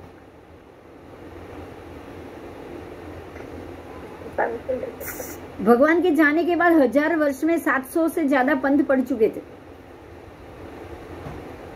अब मुझे ये बताओ कि अगर ये 800 या 900 पथ पढ़े, आपको पता आप वो सारे के सारे परमात्मा जो प्रकार से जीवन जीते थे उससे विपरीत गए होंगे तभी पढ़े होंगे ना? हाँ। नहीं तो सारे के सारे डेरावासी होते, एक जैसे ही होते। तो ये अलग क्यों पढ़े? परमात्मा के जीवन चरित्र का उन्होंने नहीं देखा, ये नहीं देखा कि चलो भगवान ने पंच महाव्रती दीक्षा ली है, दीक्षा लेने के बाद ध्यान किया है, ध्यान करने के बाद केवल ज्ञान होने के बाद उन्होंने ये समोसरण में व्याख्यान दिया है, ये सब नहीं देखा। आज कितने ऐसे पंथ है जहाँ उनको दीक्षा जरूरी नहीं लग रही है, जहाँ दीक्षा लेने के बाद वापस आके बिल्कुल आश्रम की तरह रहना। कांजी स्वामी पंथ में क्या है? वही है ना? हाँ। है कि नहीं बताओ? है आश्रम व्यवस्था आ गई। आज ये हम जो बंधु त्रिपुटी के जिनके बहुत व्याख्यान सुनते थे, वो भी होगा वो भी ट्रेन में आना जाना सब चीज हो रही कि नहीं हो रही? आज अन्य स्थानकवासी में बिल्कुल गाड़ी और वाहन व्यवहार हो रहा है कि नहीं हो रहा है? हो रहा है। अगर भगवान की जीवन करनी के अनुसार चलते तो क्या ये होता? नहीं होता। हमें क्या सही क्या गलत, आज हम लोग कैसे जजमेंट लेंगे? जैसे भगवान जिए वैसे हमको जीना है, तो ही आप सच के राह में चल पाओगे, नहीं तो नहीं चल पाओगे। चल पाओगे क्या? नहीं। अब यहाँ पे जो शब्द आया क्रिया शून्य भाव सूर्य के समान है, क्रिया शून्य भाव सूर्य के समान है, ये बात समझ के ही, आधा ही समझ के ही आज आपको श्रीमद राजचंद्र का पथ हो या वो योगेश भाई का रास्ता हो, कोई भी रास्ता हो, ये लोग यही बात समझ के वो रास्ते पे चले हैं। बात समझ में आ रही है? क्रिया शून्य भाव अगर उत्तम है तो हमको उसी भाव में चलना है। जब देव आएंगे हमको भरत राजा की तरह कपड़ा देंगे तब दीक्षा ले लेंगे, ऐसा कौन सोच सकता है बताओ? क्यों भरत राजा की तरह दीक्षा लेना सोचा? क्यों भगवान की तरह संसार छोड़ के दीक्षा लेना नहीं सोचा? बताओ क्यों नहीं सोचा? क्रिया को गौण किया तभी ना। हाँ।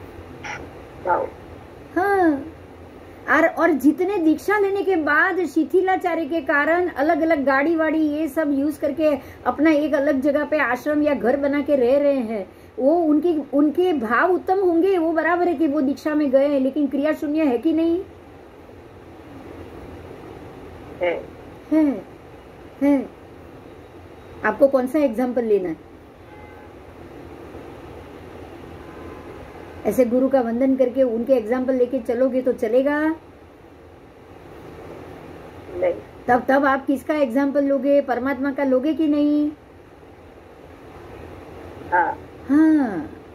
हाँ, बस आओ। अब यहाँ से बाहर निकल रहे हैं हम कि क्रिया शून्य भाव और भाव शून्य क्रिया में महान बहुत बड़ा अंतर है। क्रिया बिना भाव सूर्य की तरह तेजस्वी है। अगर आप क्रिया नहीं कर रहे हो, उत्कृष्ट भाव है, तो भी आपकी आत्मा शुभत्व की तरफ जरूर जा रही है, उसमें कोई शंका नहीं है। और भाव बिना की हुई क्रिया, मतलब अगर आप कोई भी प्रकार के भाव आपके नहीं हो और आप सामान्य रूप से क्रिया करते जा रहे हो, अभव्य जीव माखी की पांख को भी नुकसान नहीं पहुंचाता, इतनी उत्कृष्ट तरीके से वो चारित्र का पालन करता है, इतना बड़ा अहिंसा धर्म का पालन कर रहा है, लेकिन वो क्रिया बहुत है लेकिन भाव बिल्कुल शून्य है। भाव कैसे है उसके? मोक्ष बिल्कुल वोक्ष सही को है। तो मैं मानता ही नहीं हूँ। मुझे मोक्ष जाना ही नहीं है, मुझे तो यहाँ रह के मजा करनी। तो भाव जीरो हुआ। हाँ, भाव को हम किसी की सेवा करें या धर्म ज्यादा करें उसको भाव मत समझो। भाव किसको समझोगे? आत्मा को मुक्त कराने की इच्छा ही उत्कृष्ट भाव है और कुछ नहीं। समझ में आ रही है मेरी बात? हाँ, मुक्त जीव होके सिद्ध गति में जाना ही आपका उत्कृष्ट भाव हो सकता है। पुण्य कमाना, दान धर्म देना, दानशील तब भाव, ये 4 धर्म की आराधना करना और दीक्षा लेना और मजा करना, वापस अच्छा मनुष्य जन्म मिले, वापस अच्छा देव गति मिले, मेरा सारा फोकस अगले जन्म में मैं अच्छा भाव पाऊं उसका ही रहेगा। जैसे विश्वभूति अणगार का था कि मुझे मेरे तप के बदले में शक्ति ही मिले। तो ये भाव शून्य क्रिया हुई। क्या हुई? भाव से ये भाव शून्य क्रिया थी। सम्यक दर्शन नहीं था उनके अंदर। वो भाव में सम्यक दर्शन था भी नहीं, आके चला गया था। बराबर बराबर बराबर। तो ये चलेगा? नहीं चलेगा। आओ। और उस क्रिया का भाव सूर्य का प्रकाश होता है, वो उसका पूर्ण फल मोक्ष है। आप चाहे क्रिया शून्य हो लेकिन उत्कृष्ट भाव वाले हो तो उसका पूर्ण फल मोक्ष है। लेकिन भाव रहित क्रिया जड़ता रूप है। समझ में आई ये बात? जड़ता रूप है। खाली क्रिया करोगे और भाव बिल्कुल नहीं है, ये बिल्कुल जड़ता रूप है। उसका खद्योत के समान कुछ भी प्रकाश नहीं है और केवल काया क्लेश है। लो, बहुत बड़ी बात आई। सिर्फ काया को कष्ट दे दिया है, काया क्लेश है, मात्र बाह्य तप है, अभ्यंतर तप बिल्कुल नहीं है। अब आपका भाव उत्कृष्ट तभी होगा जब आपके अंदर अभ्यंतर तप होगा। पायच्छित्तम, विनय, प्रायश्चित, विनय, व्यावच, स्वाध्याय, ध्यान और कौशक, ये 6 तप ही हमारे अभ्यंतर तप ही उत्तम भाव है। उसमें प्रायश्चित भी आ गया। प्रतिक्रमण तो पहले आया, प्रायश्चित ही मतलब प्रतिक्रमण। विनय, विनय मतलब कि आज मैं सामने से माफी मांग, मुझे कर्म बंधन नहीं चाहिए।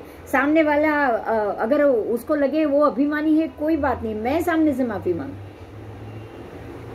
तो विनय हुई कि नहीं है? हाँ। व्यावच, किसकी व्यावच? महात्मा की व्यावच, मुनि भगवंतों की व्यावच। फिर स्वाध्याय, स्वाध्याय किसका? स्व अध्ययन, आत्मा का अध्ययन, आत्मा का धर्म समझो, आत्मा को उच्चत्व दो, आत्मा को बाह्य पुद्गल में जाने से रोको। तो ये स्वाध्याय हुआ। फिर ध्यान, ध्यान किसका? पंच परमेष्ठी का। ध्यान किसका? जो मोक्ष गए सिद्ध गति के जीवों का। आप किसका ध्यान करोगे? जिसका ध्यान करोगे उसके जैसे होगे, जिसको गुरु मानोगे उसके जैसे होगे। होगे कि नहीं? होगे। गौतम स्वामी ने मरीचि को गुरु माना था, कपिल मुनि थे तब, तो उनके जैसे हुए, बिल्कुल उनकी तरह ही उनके साथ रहे और उनकी तरह ही 27 भव भटके ना। वो तो अच्छा नसीब था कि मरीचि अंतिम तीर्थंकर बनने वाले थे, तो उनके जैसे ही वो हुए ना। अब अभी गौतम स्वामी भी उनके जैसे ही सिद्ध गति में जाके बैठे ना। अगर ये परमात्मा का जीव नहीं होता, अभवी के जीव होता तो क्या होता? सोचो क्या होता? हाँ, संसार में भटकते। मतलब आप जैसे गुरु करोगे, जैसा जिसको मानोगे, वैसे ही गुण आपके अंदर आएंगे। समझ में आया? जिसकी करनी देखोगे वैसे ही आप बनोगे, तो वैसे ही गुण आप में आएंगे। अगर हमें परमात्मा के जैसा बनना है तो उनकी करनी देखो, उनके ही गुण आपके अंदर लाओ, उनका ही ध्यान करना है, तभी आपके अंदर उनका गुण आएगा। तो उनका ध्यान कैसे करोगे? खाली भगवान का नाम ध्यान नहीं है, उनकी हित शिक्षा हमारा ध्यान है, उन्होंने जो किया वो हमारा ध्यान है।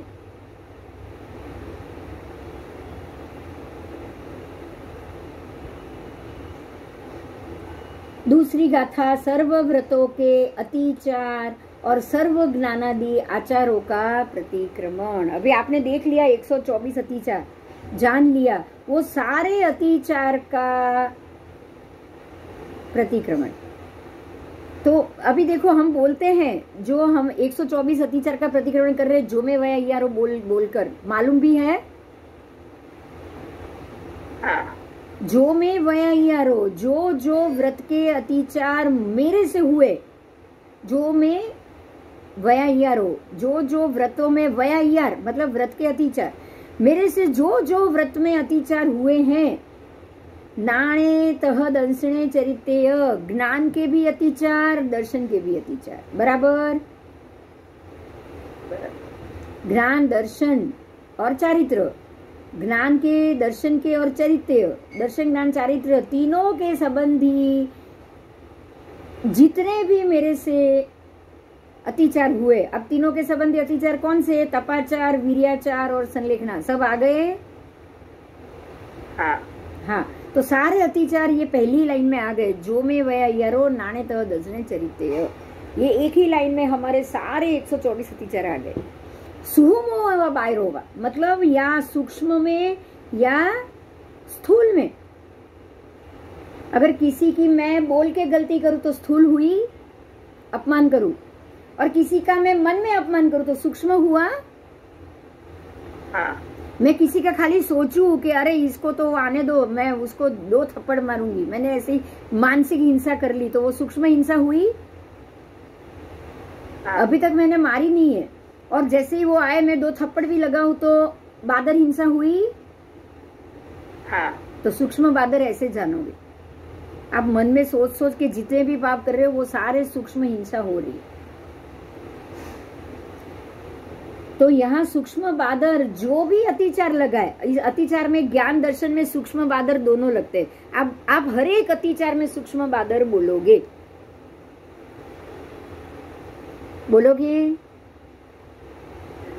हम बोलते ही सुहुमो बायरोवा सूक्ष्म बादर। आप जब भी अतिचार बोलते हो ना कि पक्ष दिवस में ही स्थूल ये सूक्ष्म बादर जानता अजाणता हुओ होय, सूक्ष्म बादर जानता अजाणता आप सब बोलते हो। सूक्ष्म जान के की करते हो, अनजाने में सूक्ष्म नहीं होता है, लेकिन बादर अनजाने में हो सकता है ना। बादर अनजाने में हो सकता है, लेकिन सूक्ष्म तो अनजाने में नहीं होगा, वो तो जानबूझ के कर रहे हो। यस, तो ये है हमारी स्थिति कि हम सूक्ष्म भी कर रहे हैं मन से सोच के, बादर कर रहे हैं काया से वो कार्य को पूर्ण करके। बहुत इजी है, मैंने किसी को थप्पड़ मन से मार दिया, उसको पता भी नहीं कि मैंने उसको मारा, तो सूक्ष्म हुआ। और मैंने उसको थप्पड़ मारा तो उसको पता चल गया ना कि मैंने मारा, तो बादर हुआ। तो बादर हुआ। आओ, मुझे लगा हो कोई भी अतिचार सूक्ष्म बादर मुझे लगा हो, उसका मैं सुहुमोवा बायरोवा तन निंदे, उसकी मैं निंदा करता हूँ। जो मेरे से अतिचार हुआ है उसकी मैं क्या कर रहा हूँ? उसकी मैं निंदा कर रहा हूँ और उसी की मैं गर्हा कर रहा हूँ। निंदा और गर्हा दोनों तन निंदे तंच गरियामी, तन निंदे तंच गरियामी यही शब्द में आता है। आपको पता भी है, आप निंदा का दुष्कृत्य को माफी मांग रहे हो और गर्हा की आप माफी मांग रहे हो, आपको पता है वो? हाँ, आत्म साक्षी से निंदा और गर्हा का मतलब क्या? गुरु की साक्षी में स्वीकार। अब गर्हा का बहुत बढ़िया अर्थ निकल रहा है। गर्हा मतलब गुरु की साक्षी में मैं उसका स्वीकार करता हूं कि मैंने ये निंदा की। समझ में आई बात? मैंने ये अत्याचार किया, आपने गुरु को बताए। आप आत्मसाक्षी से निंदा में बोलोगे तो किसी को भी मालूम पड़ेगा कि आपने अत्याचार किए थे। नहीं, लेकिन आप गुरु के सामने वो अतिचार बोल के, वो गुना बोल के अतिचार करोगे तो आपने गुरु की साक्षी में उसकी गर्हा भी की। हाँ। तो अपनी ही निंदा को, अपने ही पाप को बता के माफी मांगना, उसको गर्हा कहा जाता है। गर्हा किसको कहोगे? अपने ही पाप को बता के माफी मांगना। हाँ, अपने ही बात पाप को बता के, लोग सामने वाले को बोल के भाई मेरे से गलती हो गई है, तो आपने बताया उसको कि मैंने जो कुछ किया वो गलती थी, और माफी मांगोगे, उसको गर्हामी कहा जाएगा। गर्हामी, समझ में आया? हाँ। मेरे दुष्कृत्य और मैं आपको बता के उसके लिए माफी मांग रहा हूं, तो गर्हामी। ओके? ये गाथा में सूक्ष्म बादर, નિંદા અને ગરહા બધું જ આવી ગયું। બહુ મહત્વનો મુદ્દો છે આ। આપણે તેવું માની લઈએ આપણે મનથી ઈચ્છા વિદુડમ કરી દીધું એટલે પહોંચી ગયું એમ? બોલો।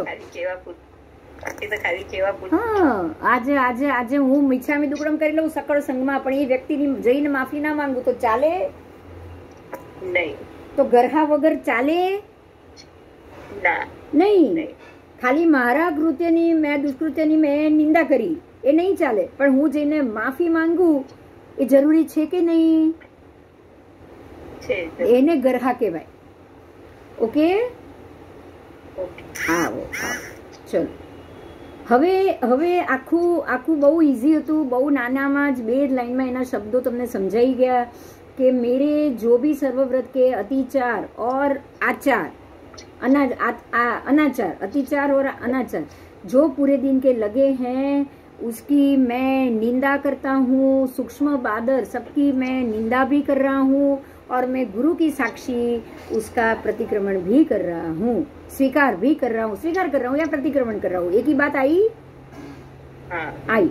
अब यहाँ पे जो भी अतिचार है वो आपको पता है, 5 अणुव्रत, 3 गुण व्रत और 4 शिक्षा व्रत मिलके श्रावक के जो 12 व्रत होते हैं उसमें श्रावक के 11 के 5-5 अनाचार होते हैं। देखो ये मालूम था? नहीं। 12 व्रत में से 11 व्रत के 5-5 अनाचार है और 7वें व्रत के 20 अतिचार है। इस प्रकार 12 व्रत के 75 टोटल अतिचार हुए। जो सारे के सारे अतिचार नहीं है, उसमें से आधे से ज्यादा अनाचार भी है और कुछ अतिचार भी। अब अनाचार अतिचार 2 शब्द अलग आ गए। हाँ। तो भोगोपभोग 7वां कौन सा है? 7वें भोगोपभोग वीरमण व्रत। समझ में आया? भोगोपभोग वीरमण व्रत जो है उसके अनाचार लग रहे हैं। अनाचार क्यों लग रहे हैं? भोगोपभोग के अनाचार क्यों? क्योंकि हम तो नफट होके रोज वही भोगोपभोग कर रहे हैं। हाँ। समझने की बात है। भोगोपभोग मतलब जो वस्तु एक बार नहीं बार बार भोगो उसको भोगोपभोग कहा जाएगा। हाँ। तो भोगने की चीज है, उपभोग करने की चीज है, भोगने की और उपभोग की, वही गलती बार बार करेंगे तो अनाचार ही हुआ ना? अतिचार कहा जाएगा उसको? नहीं। परमात्मा ये कह रहे हैं कि एक ही गलती रोज करोगे तो उसको अनाचार कहा जाएगा। यही कारण है कि परमात्मा को जब भी खाने की जरूरत पड़ी तभी उन्होंने आहार किया है। वो भोगोपभोग हुआ ना। आहार किस में आएगा? हाँ। आहार भोगोपभोग में आएगा ना। हाँ। तो परमात्मा ने आहार कब किया? जब उसकी जरूरत महसूस हुई तब। बराबर? बराबर। अब समझ में आ रहा है? अतिचार अनाचार दोनों चीज समझ में आ गई? हाँ। हाँ, कि प्रश्न है कुछ? नहीं। अच्छा, अब यहाँ पे अतिक्रम व्यतिक्रम भी आएगा। हाँ, ध्यान दो। अतिक्रम व्यतिक्रम रूप अनाचार है। अनाचार को अतिक्रम व्यतिक्रम रूप कहा। वो जो अनाचार है वो 75 अनाचार से अलग नहीं है। अब यहाँ क्या हुआ, अतिचार अनाचार हुआ, अब अतिक्रम और व्यतिक्रम भी आया। क्या आया? अतिक्रम व्यतिक्रम। हाँ, तो उसमें अतिक्रम है, सुनिए ध्यान दीजिए, मैं बोल रही हूँ सुनिए। उसके अंदर ही जब व्रत का भंग हो, जैसे कि कोई हिंसादि दोष लगे, तो ऐसे कार्यों में आप उसको निमंत्रण दो। अगर मैं कोई कार्य में निमंत्रण किसी को दे रही हूँ तो उसमें हिंसादि दोष लगता है। जैसे कि शादी ब्याह, आप शादी ब्याह के जमणवार हो तो उसमें हिंसादि दोष लगेगा ना। वो तो चलो शादी ब्याह तो जमणवार है, लेकिन उससे भी बड़ा हिंसा का दोष होगा अगर मैं किसी को बोटिंग या फिर जो मैं ये होता है ना, हम क्या बोलते हैं, समुद्र सैर के लिए 4 दिन के लिए किसी को हम चल तू चल करके ले जाए, फरवा, उसको कुछ शब्द है ना, उसका क्या है, याद आएगा तब बताएंगे। लेकिन हम जाते हैं ना वो 4 दिन या 5 दिन या बोटिंग या उसके लिए जाते हैं कि नहीं? आप जो तने बोलावे बद्धा बोलावे, जो शनाई ने बद्धा बोलावे, जो बद्धा बोलावे 5 दिन 4 दिन के लिए क्रूज। हाँ, क्रूज। अगर क्रूज में घूमने के लिए मैं सबको आमंत्रण दूं और लेके जाऊं, तो जो वो क्रूज है, वो बोट या स्टीमर जितनी पानी के अंदर घूमी और पंचेंद्रिय मछली सबकी जो भी हिंसा हुई, वो सब अनाचार में आएगा। किस में आएगा? अनाचार। क्यों? क्या ये जरूरी था? नहीं। बोलो, क्या ये जरूरी था? तो ये अनाचार को मैंने निमंत्रण दिया ना, मैं बिल्कुल नफट हो गई कि नहीं? हाँ। मतलब मैं तो हिंसा कर रही हूँ, आपसे भी करा रही हूँ, बोलो। तो ये क्या श्रावक या किसी भी व्यक्ति के योग्य है? नहीं। तो इसका अब ध्यान दीजिए, इसको अतिक्रम दोष लगेगा। ऐसी व्यक्ति को अतिचार तो लगेगा ही, लेकिन और दोष कौन सा लगेगा? अतिक्रम का भी दोष लगेगा। समझ में आया? तो ऐसी जो हिंसादि क्रिया में निमंत्रण दिया जाए, ऐसे निमंत्रण को अतिक्रम का दोष लगता है। अतिक्रम, ठीक है? अरे सॉरी, व्यतिक्रम, मैं क्या बोली? नहीं, अतिक्रम बराबर, उसको अतिक्रम का दोष लगता है। अगर ऐसी विनती को आप आओ, उस कार्य के लिए गमनागमन जाने की क्रिया करो। अब वो मैंने पहले बुलाया तो अतिक्रम लगा, अब मैं उसको लेके जा रही हूँ साथ में, तब अब व्यतिक्रम लगेगा। समझ में आया? हाँ। बुलाया तो अतिक्रम है, निमंत्रण दिया अतिक्रम, लेकिन साथ में लेके गई तो व्यतिक्रम हुआ। तो अगर मेरे कहने से आप आ रहे हो और हिंसादि क्रिया हो रही, हिंसादि हो रही है और कुछ नहीं, मेरे कहने से तो हिंसादि क्रिया हो रही है, तो मुझे अतिक्रम व्यतिक्रम दोनों दोष लगेगा। हाँ। तो ये अतिचार अनाचार से डबल हुआ। हाँ। तो हमारे 124 अतिचार में आपको 4 चीज मिलेगी: अतिचार, अनाचार, अतिक्रम, व्यतिक्रम। समझ में आई बात? हाँ। हाँ, बोलो, अभी इसमें कोई क्वेश्चन है? बोलो ना। अब जैसे मृषावाद वीरमण व्रत, मृषावाद स्थूल मृषावाद वीरमण व्रत, मतलब कि झूठ बोलना। मृषावाद तो चोरी, झूठ हुई। हाँ। मृषा बोलना, माया मृषावादी आएगा ना, उसमें छल कपट करना।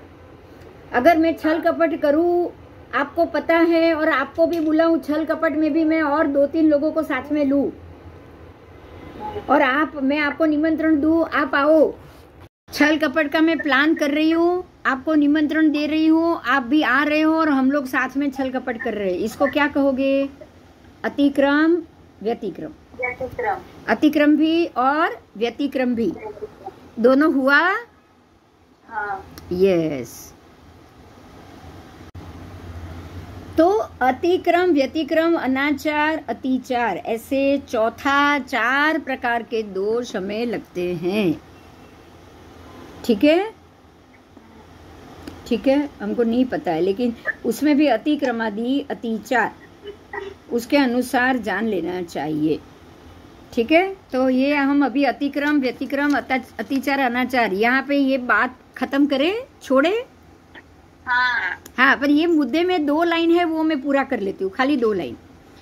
आधा कर्मी आहार की विनती, जब महात्मा एक महात्मा दूसरे महात्मा को आहार के लिए विनती करते हैं ना, या हम लोग विनती करते हैं ना, अगर वो सुन के वो लोग आए और उसमें अगर हम उनको बुला ले और हमारे घर तक आते आते उनको लील वील सब मिले और उनको हमारे कहने से आना पड़े, तो हमको क्या दोष लगेगा? अतिक्रम। क्योंकि उनको हिंसा कराने के लिए हम जिम्मेदार बने। हाँ, तो तब हमें उस दिन अतिचार, अतिक्रम का लगेगा। और आहार लेने जाने में व्यतिक्रम तो लगता ही है दोष, उनको भी लगा। वो आहार लेने आए, हमने बोला तो हमें अतिक्रम लगा, वो आए तो अब व्यतिक्रम लगा। तो अब ये आहार को ग्रहण करेगा तो क्या लगेगा? अनाचार लगेगा, क्योंकि ये आहार कैसा है? अतिक्रम व्यतिक्रम वाला।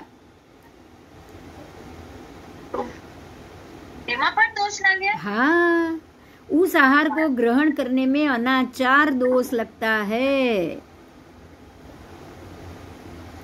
अनाचार तो हुआ ही ना कि भाई कितने जीवों को मार के लाए, चलो ठीक है कोई बात नहीं, प्रायश्चित हो जाएगा, खा लो।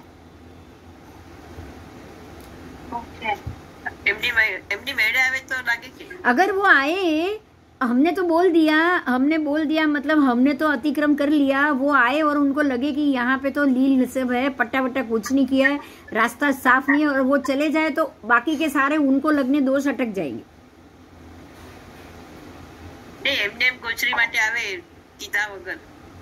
કીધા વગર આવે તો એ લોકો તો જોઈને જ ના આવે ને, નહીં તો એ લોકોને વ્યતિક્રમ લાગે ને। તો બરાબર છે ને, પણ એમને બી ક્યારેક આવ્યા હોય તો આપણને ન લાગે ને અતિક્રમ। એમને પણ આવ્યા હોય તો આ આવ્યા કોના સંબંધ સાચવવા? એમનેમ તો ના, એમનેમ લાગે તો તમને થોડી લાગે, એમનેમ તો આવે નહીં, પણ તમારી ભાવના શું હોવી જોઈએ કે ભાઈ આ લીલ વીલનું રસ્તો ચોખ્ખો કરાવો ચોમાસા પહેલા, તો જ મહાત્મા આવી શકશે। हाँ, वो तो लेकिन कभी कभी बिना बोले भी आ जाते हैं तो अपने नहीं, फिर दोष नहीं लगेगा। बिना बोले वो आ जाए तो दोष नहीं लगता है, बिना बोले आ जाए तो अतिक्रम व्यतिक्रम नहीं लगेगा। फिर तो उनको वो देख के ही उनको नहीं आएंगे, वो देख के ही मना कर देंगे, आज धूप नहीं है और लील पड़ी है, पानी वानी सब चिकट हुआ है, तो वो पैर ही नहीं रखेंगे। ठीक है, हाँ। अच्छा, अब ये आहार को ग्रहण करने में उनको देखो, समय समझने की क्या बात है कि ये विनती उन्होंने सुनी तो अतिक्रम लग गया, हाँ मैं आऊँगा, और वो आ रहे हैं, वो आहार लेने जाए तो व्यतिक्रम भी लगा, तो अतिक्रम उनको भी लगा, हमको भी लगा, वो आए तो व्यतिक्रम भी लगा। अब वो आहार ग्रहण किया तो अनाचार का दोष लगा कि अरे ऐसे ऐसे लील को खूंद के आए हैं और उन्होंने ग्रहण किया है, तो वो अनाचार का ही दोष लगा, बाकी उनको तो वहां से निकल जाना चाहिए था।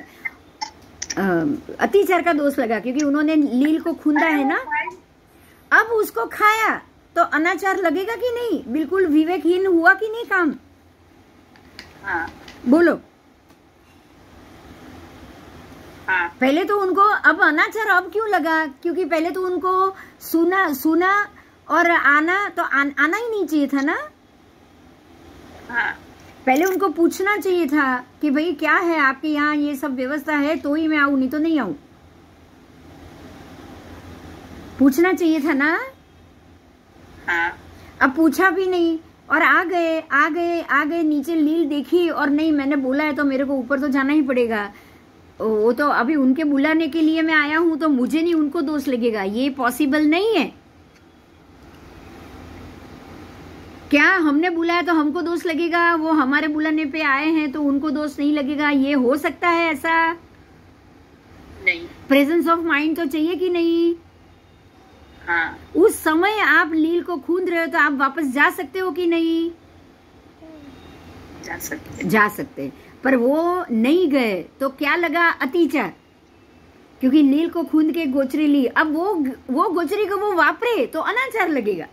बिल्कुल नफट हो गए आप। वो जो खाना खा रहे हो वो कितने जीवों का कच्चर गाड़ करके खा रहे हो, तो ये अनाचार हुआ कि नहीं? हम बोलते हैं ना कि कैसा नफट है। कितने, अगर कोई घर में मर गया और सामने बैठ के चाय पियोगे या खाना खाओगे या मिठाई खाओगे तो हम नहीं बोलते देखो कितना नफट है, आज ही मरा है लेकिन उसको कोई असर ही नहीं।